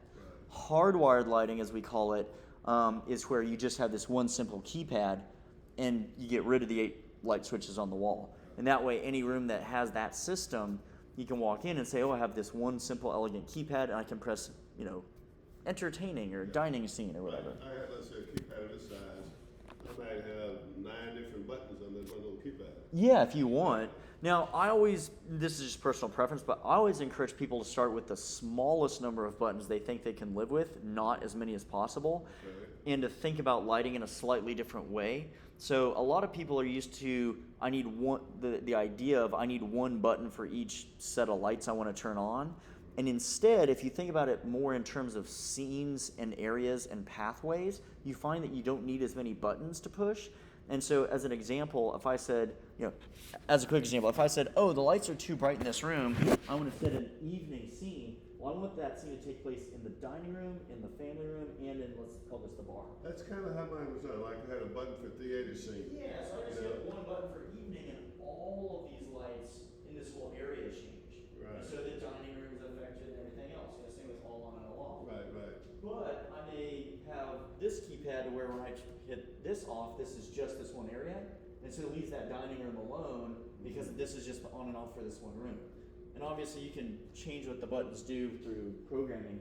One of the really cool things that also lowers your costs, and I like because it gives the homeowner more control, is that with certain brands like Crestron, you as the homeowner can actually just pull out your iPad and create a lighting scene right there on the fly. And then it'll automatically program the button and show up on your touch panel. So let's say, as an example, in the past, you have a chandelier with a lot of bulbs. It's too bright. I got to send a programmer out there to change the percentage. I sent you this email. You never responded.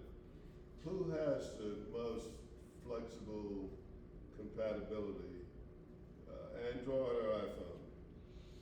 So in general, I would say that probably 98% of our clients use Apple products. And the reason that Apple has more support is as a brand of mobile device is because they have less hardware variation. So this laptop, there's only like 3 versions of it. An iPhone, there's only 2 real versions of it. They market it like there's 20 different versions, but really there's only 2 hardware variants. Yeah, so when you go with Android, that's an operating platform, but it could be made by anyone. The phone could be made by HTC or Samsung or Google themselves or whatever. So you've got 5,000 variants. With iOS. Yeah. Right. So it doesn't mean you have to use an iPhone though. I mean, they all support Android, but you'll have a better experience with an Apple product. Say no more. I'm asking because I'm shopping new phones now. Ah. And I considered Android. I said, you know what? Maybe I ought to get that question answered before I get a new phone. I've used all of them. I mean, I've used Android and Microsoft, God forbid, that was terrible, and everything in between. I used to use Palm Pilots, and stuff. So, yeah, with a little stylus and stuff. So, I mean, out of everything I've used, the Apple product, it's not that it's necessarily better, but there's one way to do everything, so it makes it simple. It's super reliable. With all this technology, you want something simple. Yeah, it's just really, really easy to use. Now you can always get in a fight over who has a better camera that week. That was green text message. Green text messages. Oh, my wife got me on that. She's like, if I see green text message, I just don't even answer. Yeah. So. Can't AirDrop, can't FaceTime. Because if you buy into the whole Apple ecosystem, there are benefits. Like, for example, I can answer text messages from my laptop, which is really cool because I can use a normal keyboard instead of that awful little, phone keyboard. I hate those things, right? It's also something where if I copy something on my laptop, like copy and paste, I can highlight it and copy it on my laptop, and I can go into a text message on my phone and tap and hit paste, and it'll paste it into my phone. That's super useful. I mean, it's little things, but they have a lot of those little things. And after a while, you're like, oh, that's pretty good, If I need to share a file, I don't have to figure out some cryptic, weird way of 17 steps. I just sort of tap and hold and then say, swipe it to my laptop, and it shows up on my laptop. I'm like, yes, I got the blueprint, So stuff like that just eliminates headache, and it's because they control everything. Now, when it comes to the brands of automation systems, a big misnomer is that Savant is the most Apple-friendly system. The opposite is actually true. The reason people say that is because the whole system in your house runs off of a Mac Mini. So it makes sense that it's super Apple friendly.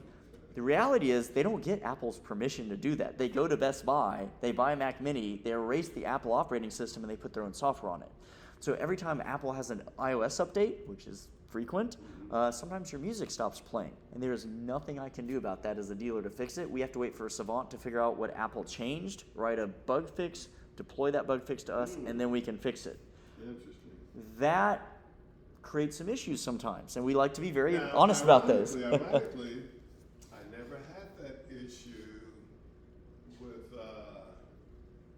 we were running a Sonos system, okay? So that has, of course, I was controlling with my iPhone, but, Well, and that's why they were probably running Sonos, is because Savant had a lot of issues, and with their own. now we're talking lighting and we're talking music. Right. So now the other thing is you can have a Savant system that runs Lutron drapery tracks and Vantage lighting and Sonos music, and it's just a Savant brain. But if you go to Macworld, Savant isn't even allowed in. Guess who has a $10 million booth at the front of Macworld? Crestron. Really? Yeah, they're a platinum level Apple partner or whatever. So Pay for that exclusivity, right? that's right. Okay, next item on the list are touchscreens. So this is just like that little screen over there that you can go up to a screen. It's always there. It's always charged. You can control pretty much everything in the house. The idea is you can use an iPad or other tablet to do the same thing, but somebody's reading the news, they're playing a video game, checking their email, and all of a sudden that iPad wanders off into the other room. You go down to change the volume, and you're like, who took the control? Where's the iPad? It's also something where once you do eventually find the iPad, somebody forgot to plug it into the charging, from experience, right? So you go to use the iPad and you're like, honey, you didn't charge it. Oh, sure I did. Well, you didn't, So these are reasons why people like a touchscreen. It's also a device that's purpose-built, so you don't have to worry about iOS updates and 20 apps running in the background. Touchscreens that deal with the time in it? Yes. Okay. Look at that. Yeah, and that's a. Why is that more advantageous than having an iPad? So this one is a smaller one. This is the 7-inch one. We Okay. actually have a bigger one over here if you want to look at it, just as a comparative index. Okay. And this one that I have on the wall is actually the previous generation. The newer one it's about the same size, but it's just a little bit sleeker. Right. So right now, by default, it knows that I'm controlling the family room Apple TV, so it gives me controls to control that family room Apple TV. But if I'm like, hey, what's going on in the rest of the house, I can just tap the little menu, and it shows what each room is doing. So I can see these rooms are turned off, and the family room is Right. Apple. Can this pop out and wobble? This one can't. They make ones that can, but in all honesty, I don't recommend it. They're super expensive, and the batteries on them aren't great. If you want a tablet that you hold, I'd actually recommend you spending $250 and just buying an iPad. But if you want something that's always in the wall and always there, that's where this really shines. If you need something in your lap, Question. a remote control, a phone, Can you have a combination of a couple of these in stationary positions and maybe a couple of iPads? yeah, absolutely. Alright. We normally do that where it's like, okay, we've got, 2 or 4 or 5 iPhones, we've got 3 or 4 iPads, we've got, 2 or 3 touchscreens, we've got 8 remote controls, and the idea is whenever you sit down or whenever you stand up or whenever you go to, like if you go into the kitchen and you're like, hey, I'm cooking some food, I may want to control my shades, I want to look at the cameras and see who just pulled up, let a guest in by unlocking the whatever, change the temperature, turn up the music, turn off the TV. All these things are on that little screen, and then you don't have an iPad sitting on the counter as you're putting sauce on it. You have to have something stationary, but you know where to find it. Exactly. So typical areas to place these are, you've got your kitchen. That one's the big one. Some people also like to put it in the foyer, like where the front door is. That way they can either lock and unlock things, or they can also like have a shade that covers the door if it's made of glass or whatever. I have one. Where's that? You're not in my office, because when I'm at home, I work from home, right? Yeah, that makes So I sense. spend 50-75% of my time. There you go. In the daytime anyway. I'd probably like to have one in my master primary suite. See, I've been hearing you say master. You got me stuck. Oh man, I got you. People have me trained. I'm gonna mess you up like that. Don't tell your interior designer it was me. So they also have a tabletop version of the same screen. So just as an example, and this one's a Crestron one. Table. I want the let's do TSW 1070R GTK. Nope, it's not the 1070R GTK. Well, the point is, they have tabletop versions of it. I can't remember the exact part number. It's like this, except it doesn't have to be black if you don't want it to. It can be black or white. They even have custom colors you can get if you want it like red or something like that. But it's something where if you're in the bed, you may not want to have to get up and go to the wall to change the temperature. You want to just reach over and push the button. So this makes it a little bit more convenient. I like that idea. Oh.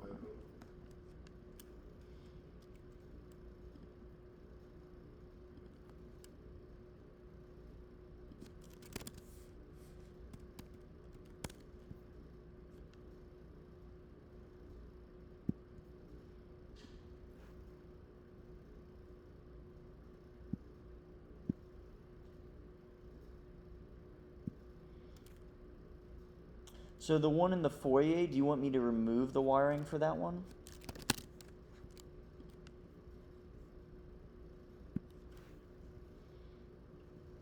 Technically, it says foyer. Really, your foyer is outdoors. We should move that to the front door, if you even want to keep it. No,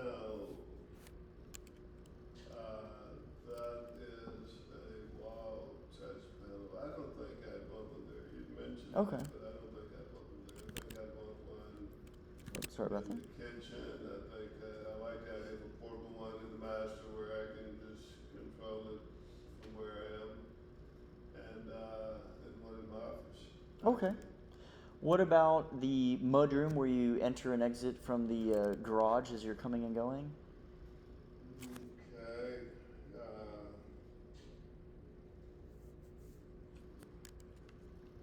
That might be a good spot for one. What about the home theater? So you can have a little touch panel there on the, like mounted in the cup holder for so you can control things. Would you prefer a remote control? No, I would think you're going to have one in the home theater room. You probably want it stationary as well. Get too many people playing with that. Yes, that makes sense. Yeah. Okay. And then I'll remove the one from the. You could argue that, I mean, sometimes people have one at the stairs landing, but Ironically, I don't the know. stairs in my home is inside the garage. Right. It's only for access to that attic apartment and the guest bedroom that's on top of the pool house. Yeah. So Okay. I wouldn't think you'd want it really in the stairs. If anything, maybe in the what's currently called the attic. That's going to be the man cave. Okay, I could see having, if I had one in there, yeah, I would put it on the wall. I'd put it on one of the walls. Okay. Okay. Put a stationary one there.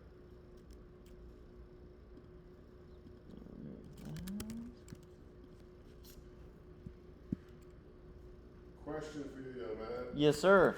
How long is this gonna take? And here's what I think I'd probably like to do. Yeah. Let's reschedule. We can do that as early as tomorrow for the lighting component. Okay. That's Okay, perfect. if you guys got some time tomorrow. Yeah. Tomorrow's great. Let's do earlier than later. I may have something going on tomorrow afternoon. So I could do. Oh, my phone. I'm open the whole day, so Okay, let's do about 10 a.m. tomorrow. perfect.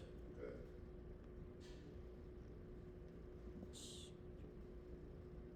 You got it.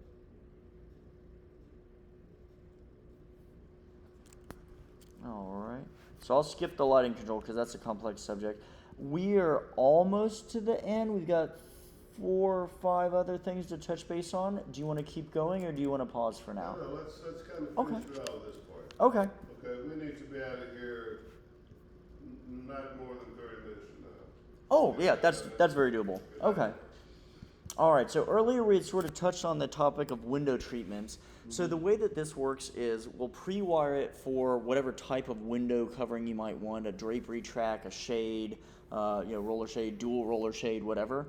And then based on what brand of automation system we end up with, that will determine what type of automated window treatment we need to order. So as an example, if you get a drapery track, we want to order that drapery track to be compatible with the automation system, but your interior designer is the one who supplies the actual drapery fabric that hangs on it. So we just get the information from them as to the ripple fold and the pleating and the clips and all that. If it's a roller shade, when you order a roller shade, it comes as one whole unit, including like the fabric and everything. And so what we do is we have a big box, or actually several boxes of fabrics, and the interior designer picks whatever their favorite fabrics are, and then we just order the whole thing from the manufacturer. Go to April. I can go through my first floor layout. Okay. Let me tell you. Okay. Stop right there. Okay. I can imagine having automated windows. Automated drapery controls for this dining room. Again, that's a glass wall. Now, curiously, okay, then I can see having one here for the living room, that's a glass wall, and then for the primary bedroom, that's a glass wall. Okay. Actually, this wall here is the folding wall. The wall's going to tuck into this cove right here. Okay. Okay, these two here again. This has been redone. There's going to be a double door right here and a single door right here. Now, one thing to be aware of is whenever you use a drapery track specifically, drapery tracks have what's called stacking. So all of that fabric has to move somewhere, and so typically if you take the distance. I'm probably going to have something overhead. Oh, okay. So Right. more like a roller shade? Right. You got it. Okay. Because I was going to say, otherwise the drapery track will take up a third, and you won't be able to open it all the way. You have power features for overhead as well, right? Yeah, we can do all the roller shades. Okay. And in the master suite, the primary bedroom, I'm gonna get it right here. What I was gonna recommend is actually roller shades because we can do what's called a dual roller, where both rollers are in the same housing. And that way you can have a transparent shade that can close just for privacy, but it still lets in a good amount of natural sunlight. Well, You can have a secondary roll that's blackout, and then that way there's no light that comes through into the bedroom at nighttime if you have like a neighbor's light or like, stuff behind you or whatever. right. Exactly. Perfect. Okay, cool. So let's take a look here. Living room. Okay, got those. Dining room. Got those. Okay. Master bed. Primary. Got those. Okay, we got all of those. Now, what about any of the windows, like the office windows? Do we need to consider any window treatments for the office windows on the front of the house, or either of these two bedrooms? Any window treatments there. No? Okay. What about for bedroom 2 and 3? Those will not be that fancy. Okay. Okay. And one thing to bear in mind also is that depending on what brand we end up going with, certain manufacturers of window shades, you can order a motorized version or a non-motorized version, and then that way, even if you have motorized in some rooms and non-motorized in other rooms, we can actually get them to match so that you have a consistent look and feel throughout the house, and you don't have sort of like mismatched shades and stuff like that. That's good. That's a good point. Absolutely. Now, Kevin, let's remember I do have an interior person, and she's going to have to be highly involved in the style of what my window treatment's going to be. Yes. Except for those three big walls. Yes. Three big glass walls. I can pretty much tell you that they're going to be roll down, drop down stuff. That's perfect. I'm not a big curtain kind of guy. My last home that Keith designed, I don't think I had a single curtain at all in the whole house. There you go. We had roll down shades in areas that needed some privacy and some sun deflection. But curtains collect dust. I don't particularly like curtains. Yeah, I feel like roller shades give you a more modern look as well. And for this style of house, I feel like a roller shade is really more appropriate. All right, let's see here. I assume we don't need any shades for this glass, correct? No, that's Okay. sure that's going to be wide open. What about the upstairs guest room? Do we need any shades for these windows? Yeah, I'm probably going to need something, but again, I don't think I'm going to make that power. Okay. Okay.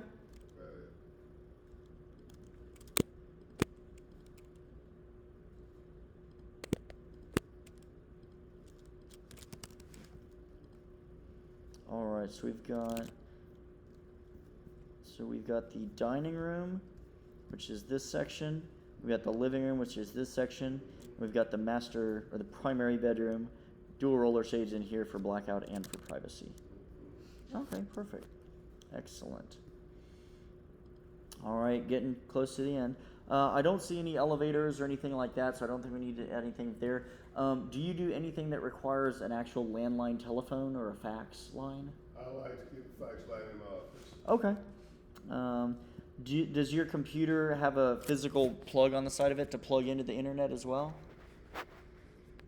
One of them does, and one of them doesn't. Okay, I'll go ahead and... Laptops. Yeah, like my laptops, I just have to use Wi-Fi. There's no space to fit a plug, so... I'd like a hard plug in my office, but Okay. I think that's the only one I want in the whole house. Okay, that's Everything else perfect. is Wi-Fi. We put a strong Wi-Fi system rather than get killed. Awesome. And again, besides, I'm in the office most of the time. Okay. Yeah. Do you currently, or do you have any plans in the future of having an electric vehicle? Yeah, I thought about that. I thought about putting in the infrastructure in case I get an electric vehicle. For $50, we can run a Cat 5 into the garage, and that way the electric vehicles can download all their firmware updates and map updates in the middle of the night faster, and it doesn't take them as long to update. Yeah, I would say put that in the garage for sure. Okay. And I think certain vehicles, like I know Tesla has this little touch screen that comes with the car, and you can plug a Cat 5 into it and set it on the wall. I don't actually know what it does though. I don't know if it monitors the battery charging or if it's for updates or what it's for, but they asked for a Cat 5, so we put I would one. think it's for updates more than the battery. Yeah. Yeah. Okay. I mean, basically, the car is a computer on wheels. Right. Exactly. Exactly. Okay. Getting to the bottom here. Thermostats. So we have wireless thermostats, so you don't have to run any wires in order to control your temperature. But in certain instances, people say, hey, I don't want to see the thermostat on the wall. Can you minimize the visual footprint? And so if we run an extra wire, then what we can do is relocate the thermostat to the equipment room and just put a little circle sensor. And then that way, instead of having a thermostat on the wall, you just have that little circle, and that reduces the number of thermostats you see on the wall. That we do have to run a wire for. So basically, it's purely aesthetic, not really functionality. Is that something you care about?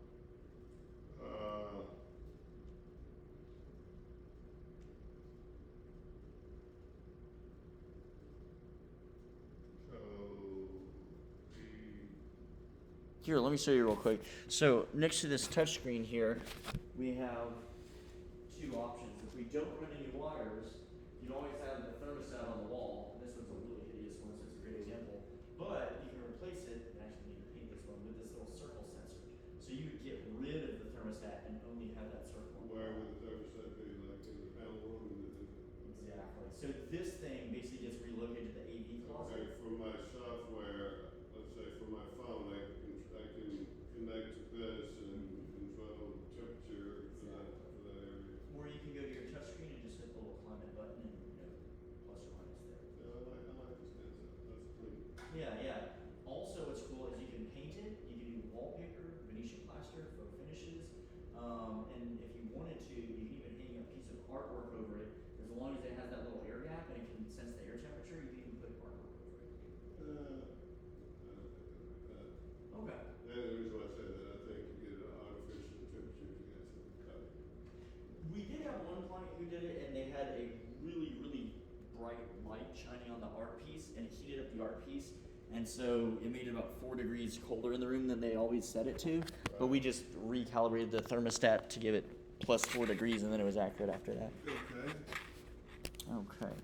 So I didn't see a specification for exactly how many thermostat locations there are, but it looked like there were going to be possibly 4 or 5. Well, no, it's probably not going to be that many because we're going to use, for example, I told you that my garage is going to be air conditioned, right? Mm-hmm. We're going to use what they call a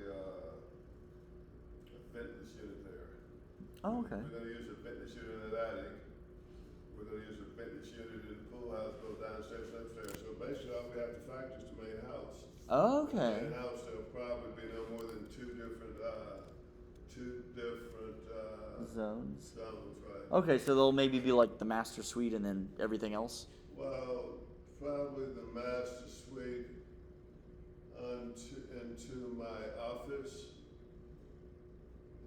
and then maybe the living area and the rest of it. Okay. Okay. Now, you know what? I am still figure three for the main house. Okay. I can see where maybe the dining room and those two guest bedrooms could be on one zone, and then all the rest of the living areas could be on another zone. If it's not too expensive, it's worth it if you can make the home theater its own zone, just because depending on what projector you select, we can always build in like cooling mechanisms for the projector and stuff, but sometimes it's less expensive to just have them add a damper and add one more leg off of your existing HVAC unit, where you can control the temperature of the theater room separately versus us building all this custom cooling in. Okay. We've not designed all of the HVAC yet. Okay. We're waiting on,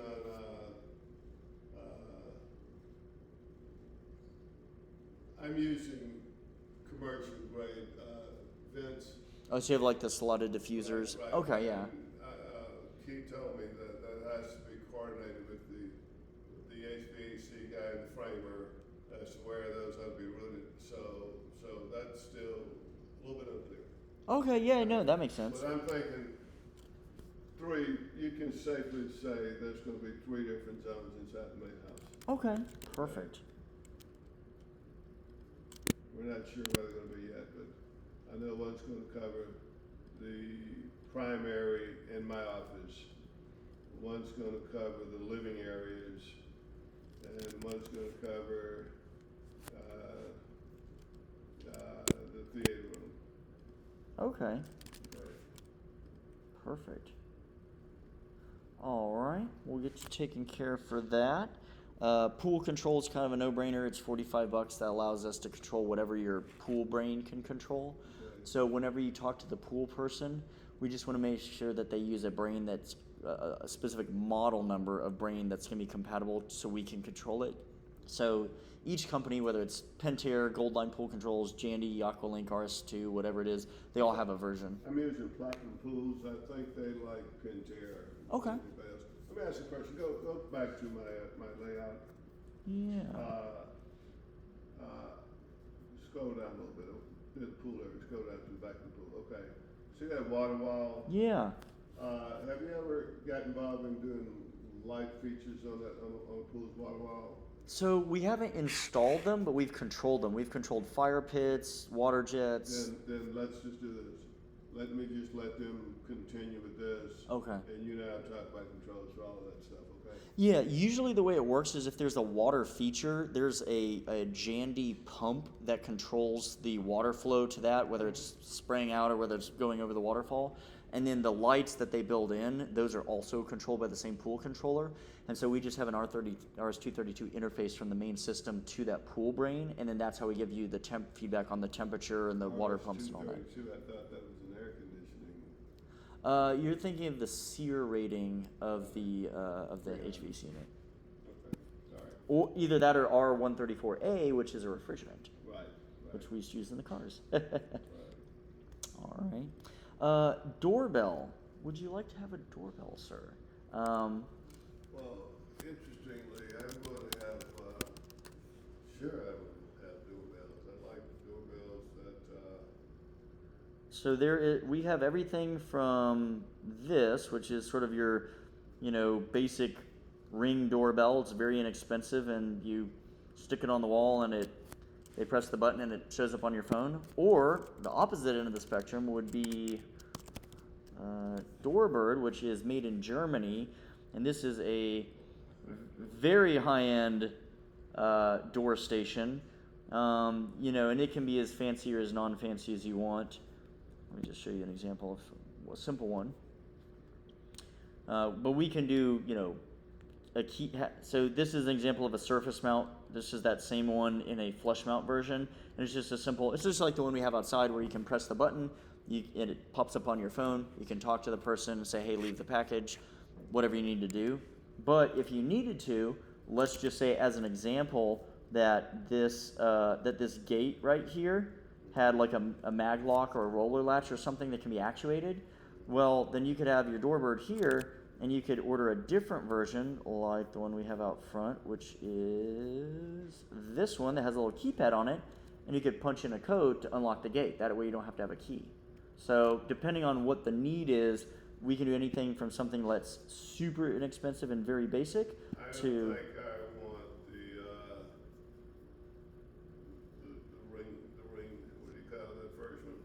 the ring. Right, I don't think I want that. Okay. I would lean more toward the doorbird. I like that flush mount, that's nice and clean. Okay. No, that's why we ask, is because if we're gonna flush mount it, we'll need to make sure we get the back box in time so that they can frame out for it, and whether it's gonna be stucco or stone or whatever. And they'll also have, and I'll send you this website, but they have different finishes as well, so you can get it in bronze and steel and nickel and whatever else. Stainless steel would probably be the Okay. stainless steel, satin, something, that area would be what I'd prefer. Perfect. Okay. Okay, now, how many places you can put a ringer with that system? As many as you want. So I like to hardwire those, but they do have a wireless option that's pretty reliable as well. So if we don't wire for enough, then we can always add more if required. I mean, in the main living area, obviously, there should be a ringer. I need one in the upstairs attic area. I need one in the pool house. I need one in my office for sure. Okay. And I'd probably need one in the master. Okay. So let me make sure I capture all those. So we've got the living room. We've got the study. Okay. Oops, it's not called the study, it's called the office. This is what happens when you look at too many blueprints, you forget what the name of the room is. One in the primary. You said one in the man cave? Mm-hmm. I think it's called an attic right now. Okay. One in, do you want one out here at the pool house? One in the pool house for sure. Do you have one that's strong enough to be heard if we're out there by the fire pit? The real answer is I don't know. If somebody's splashing around in the pool, I'm not sure if you'd hear it, especially if the glass is closed. But if it would be an outdoor bell in the fire pit area. Yeah. One that's rated for outdoor usage, high humidity. Let me double check and see.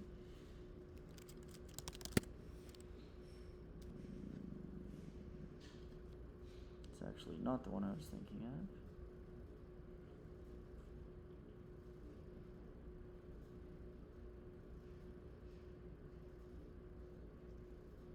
Did I tell you primary bedroom?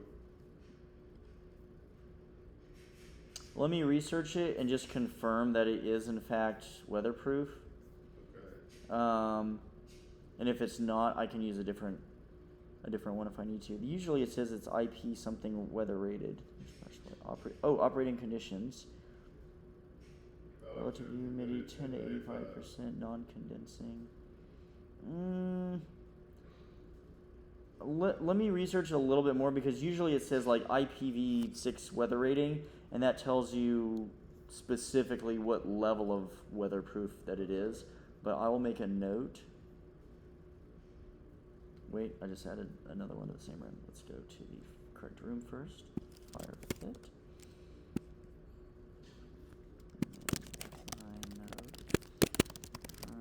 That doorbell is outdoor rated. And it may only need to be IPv6, but I'll just confirm that. And then, where did my doorbell go? Here we go. Doorbird, that's funny. Yeah, because it chirps at you. The little sound it makes is actually a chirp. It's pretty funny. Can that be changed to something? Or pretty standard? I have not had that question asked before, but let me find out. In theory, if it's a little sound file, then we might be able to change it for you. We might be able to customize it. Yeah, but somebody's voice that says there's somebody at the door. You know who Lurch was from the Adams, not the Adams, the Munsters. Yeah, yeah. No. That would be cool. Yeah. A lot of this stuff, the answer is $YE$S. So the answer is yes, but sometimes it's like, oh, we can do that, but it's like $20,000 of custom engineering. It's like, nah, it's not worth it. Garage door control. So if you have a LiftMaster Q series, it has its own app to see if the garage door is open or closed and control it. But that's only on the app on your mobile device. It won't show up on like your touch panel and stuff like that.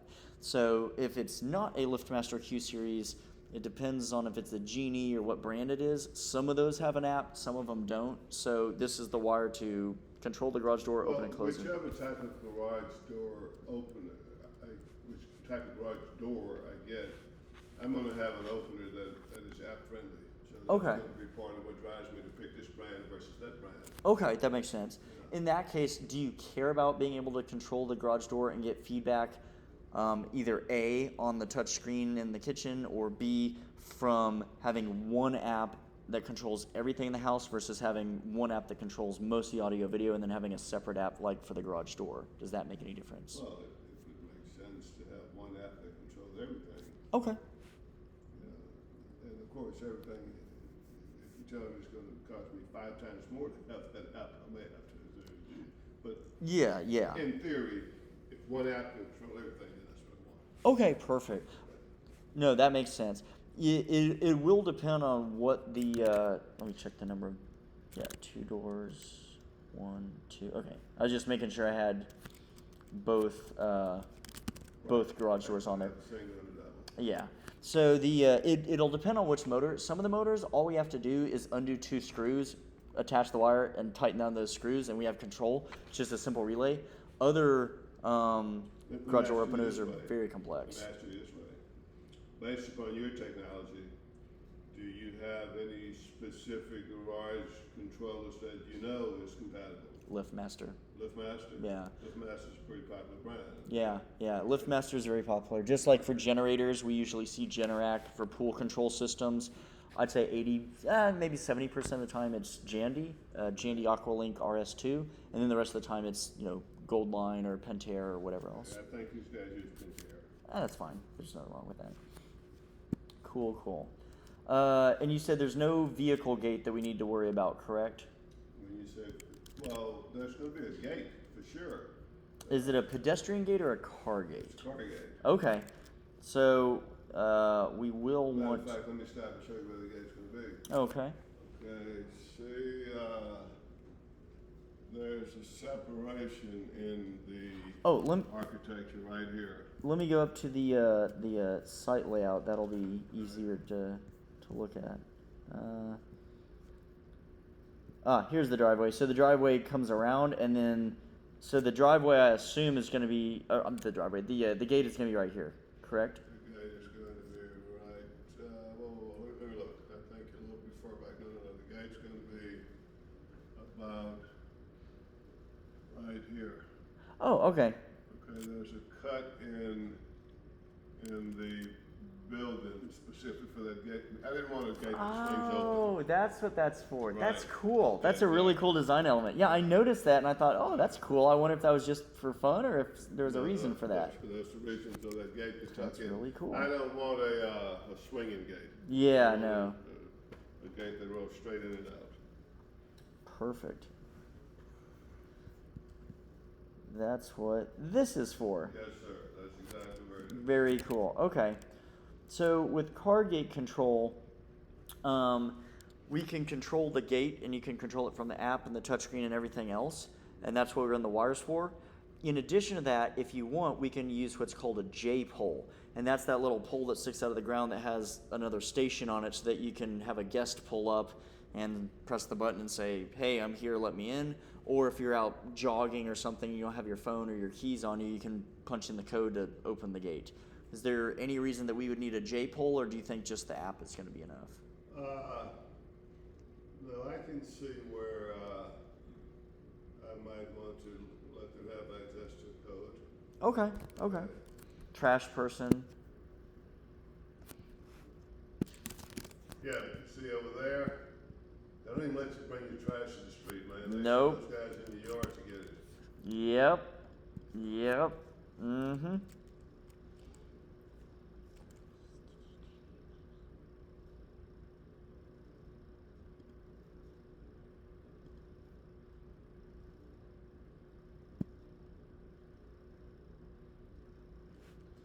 You taking notes, Anthony? Oh, absolutely.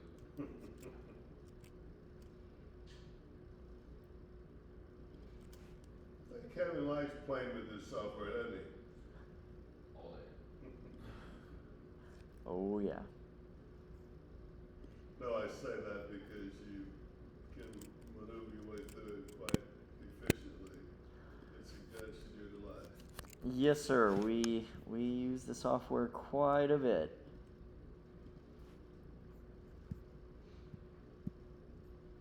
Okay. So we've got a car gate control. Oops, I need to move that actually.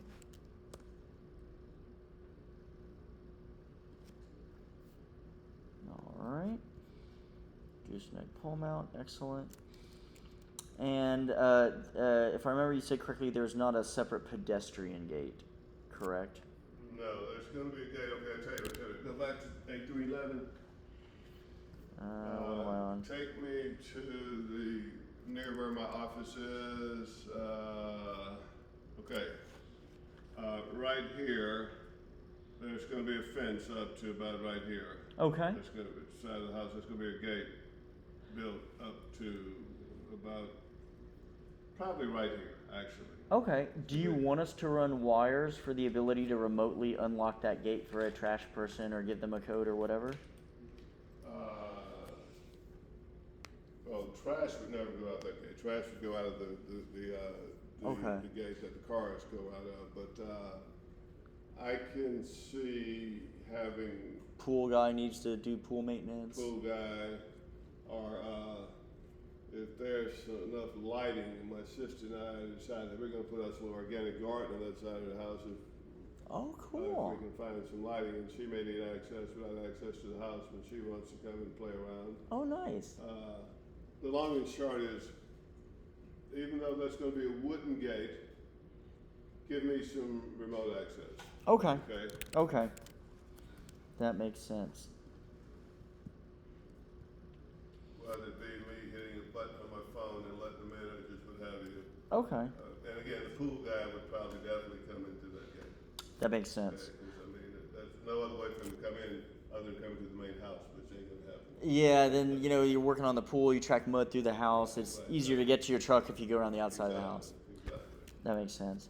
So one or two things I want to point out. So whenever you have a pedestrian gate, is what they call it, you have to actually have a locksmith license to install a locking device because it deals with safety code and stuff. So the actual mag lock or roller latch will be supplied by the locksmith, and then we run the wires and he just hooks the wires in, and then we make our system control it. So whenever you're building the gate, just make sure your gate person who's fabricating the gate talks to the locksmith at the right time so he can build the gate to fix those mechanisms in. The other thing is we can run conduit for you if you want, but it's a lot less expensive if whenever the pool guy's there with his little bobcat and he's digging up the trench, he's trenching for the pool, if you just say, hey, can you run me a trench over there? He won't even charge you for it half the time. He'll just dig the little line, and then your electrician and we can drop. So there's going to be some electricity at that gate? We don't need any high voltage. We can do it all of our stuff with low voltage, but it's more of just the cost of digging the conduit for our low voltage wires to go through a pipe to come up to the fence into the gate. It's way cheaper to have pretty much anyone but us Just run kinda conduit. Give me an idea of where it needs to run from and to, okay? And Okay. anything else. No, that's perfect. No problem. Excellent. Okay. All right. We've only got 3 subjects left. Imagine that.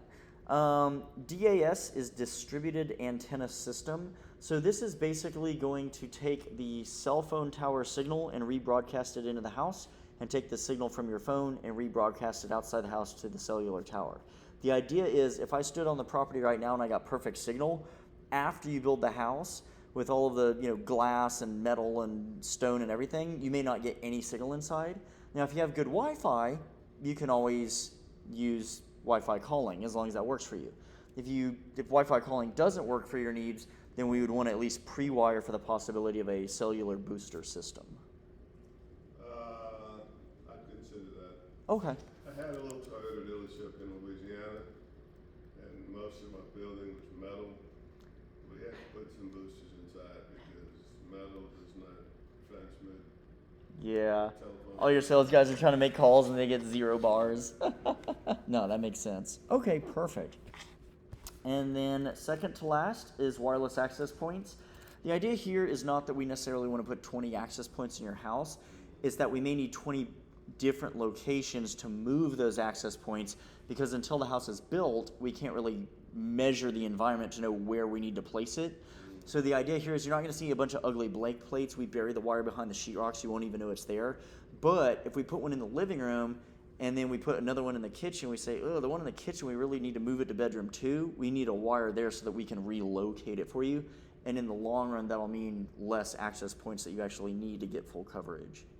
So we typically... How do you recommend we start? What kind of infrastructure should we have for that? So it's not necessarily one per room, but we definitely want to make sure that we have one per area. So as an example, based off of just our standard template, if you have the dining, the kitchen, and the living room, if we put one in the living room, you're probably going to be okay in the dining and the kitchen, and we can probably remove those. Okay. So like here we've got the living room, which is perfect, so I can go ahead and remove the kitchen and the dining. So that covers one area. Next, we might look at, let's say, the office. That's a good one. Now, the office is close in physical proximity to the primary bedroom, but you've got multiple walls and like cabinetry in the closets and stuff that's going to block the signal. So by the time it gets through all of that, and then any water pipes and stuff for the bathroom, it's unlikely that the signal will make it between these two areas. So I'd actually recommend keeping one in the primary bedroom and one in the office. I'm okay with that. Okay. I think for the lounge we could probably remove that one, and it'll probably get the signal just fine from the living room. Yeah, I'm okay with that. All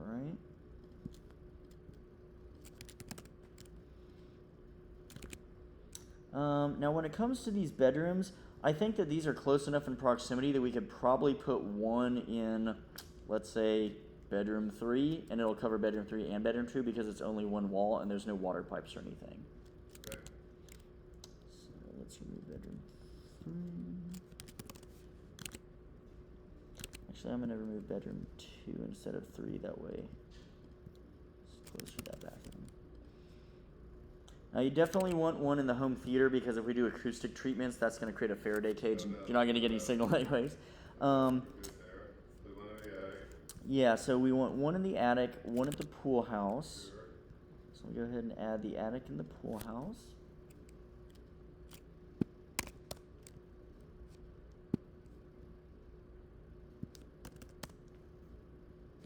Oops, pool house.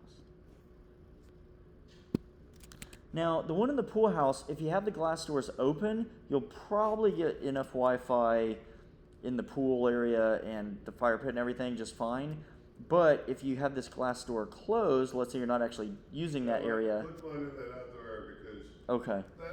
the way my home's built, that area is going to be wrapped with building. That Okay. pool area, all that out there is going to be kind of wrapped with building. So put one out in that area somewhere. Okay, that sounds good. Let me put it in, we're calling this the back porch area just because we didn't see a specific name for it. Oh, let me look at that. Let me go back to that. This area is covered, is that correct? Right, that area. Okay. Right. Now, the outdoor ones are a bit more forgiving than the indoor ones. If we put one outdoors, it'll probably cover the whole backyard, regardless of where we put it. All right. So I don't think we'll need necessarily as many of those. Okay.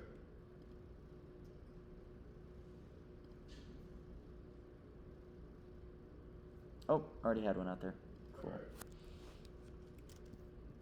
Okay.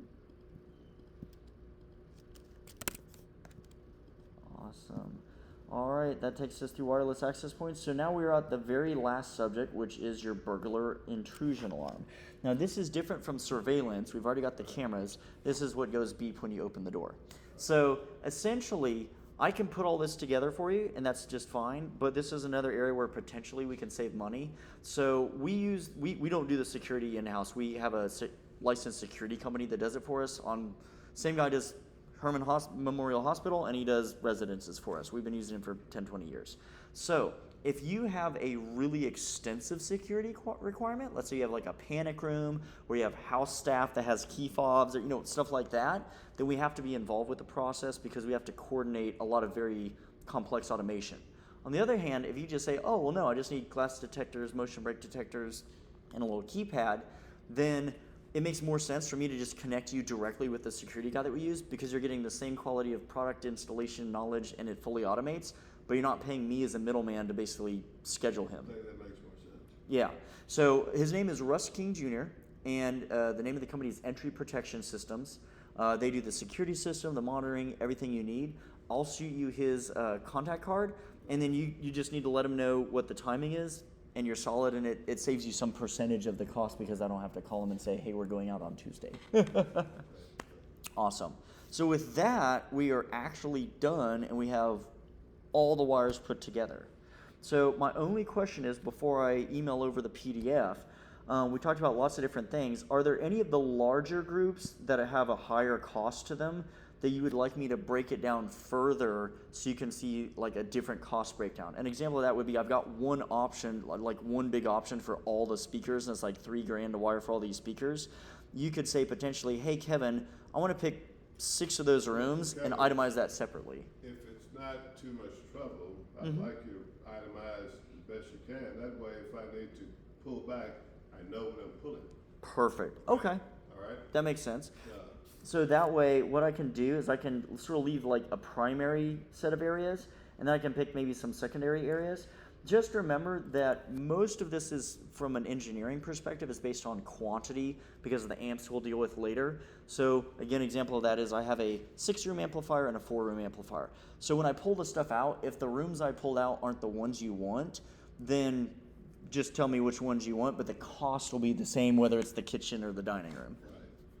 Okay, cool. So what I'll do is I'll split some of these larger groups up a little bit further, and then what I'll do is I'll send you over a PDF, and the way that we orient this is typically the same as we review it. So you get a little PDF, and when you look at it, it'll tell you the different categories of items and then how much the wires are. So you can say, oh, I'm spending, At what point do we start looking at actual equipment? So we first do the wires so that I can detach those from the equipment.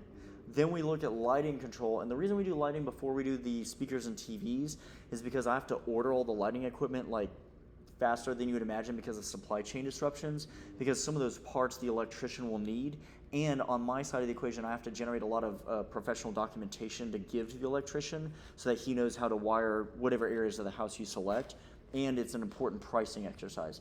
But the biggest push is because we have multi-month delays on certain products.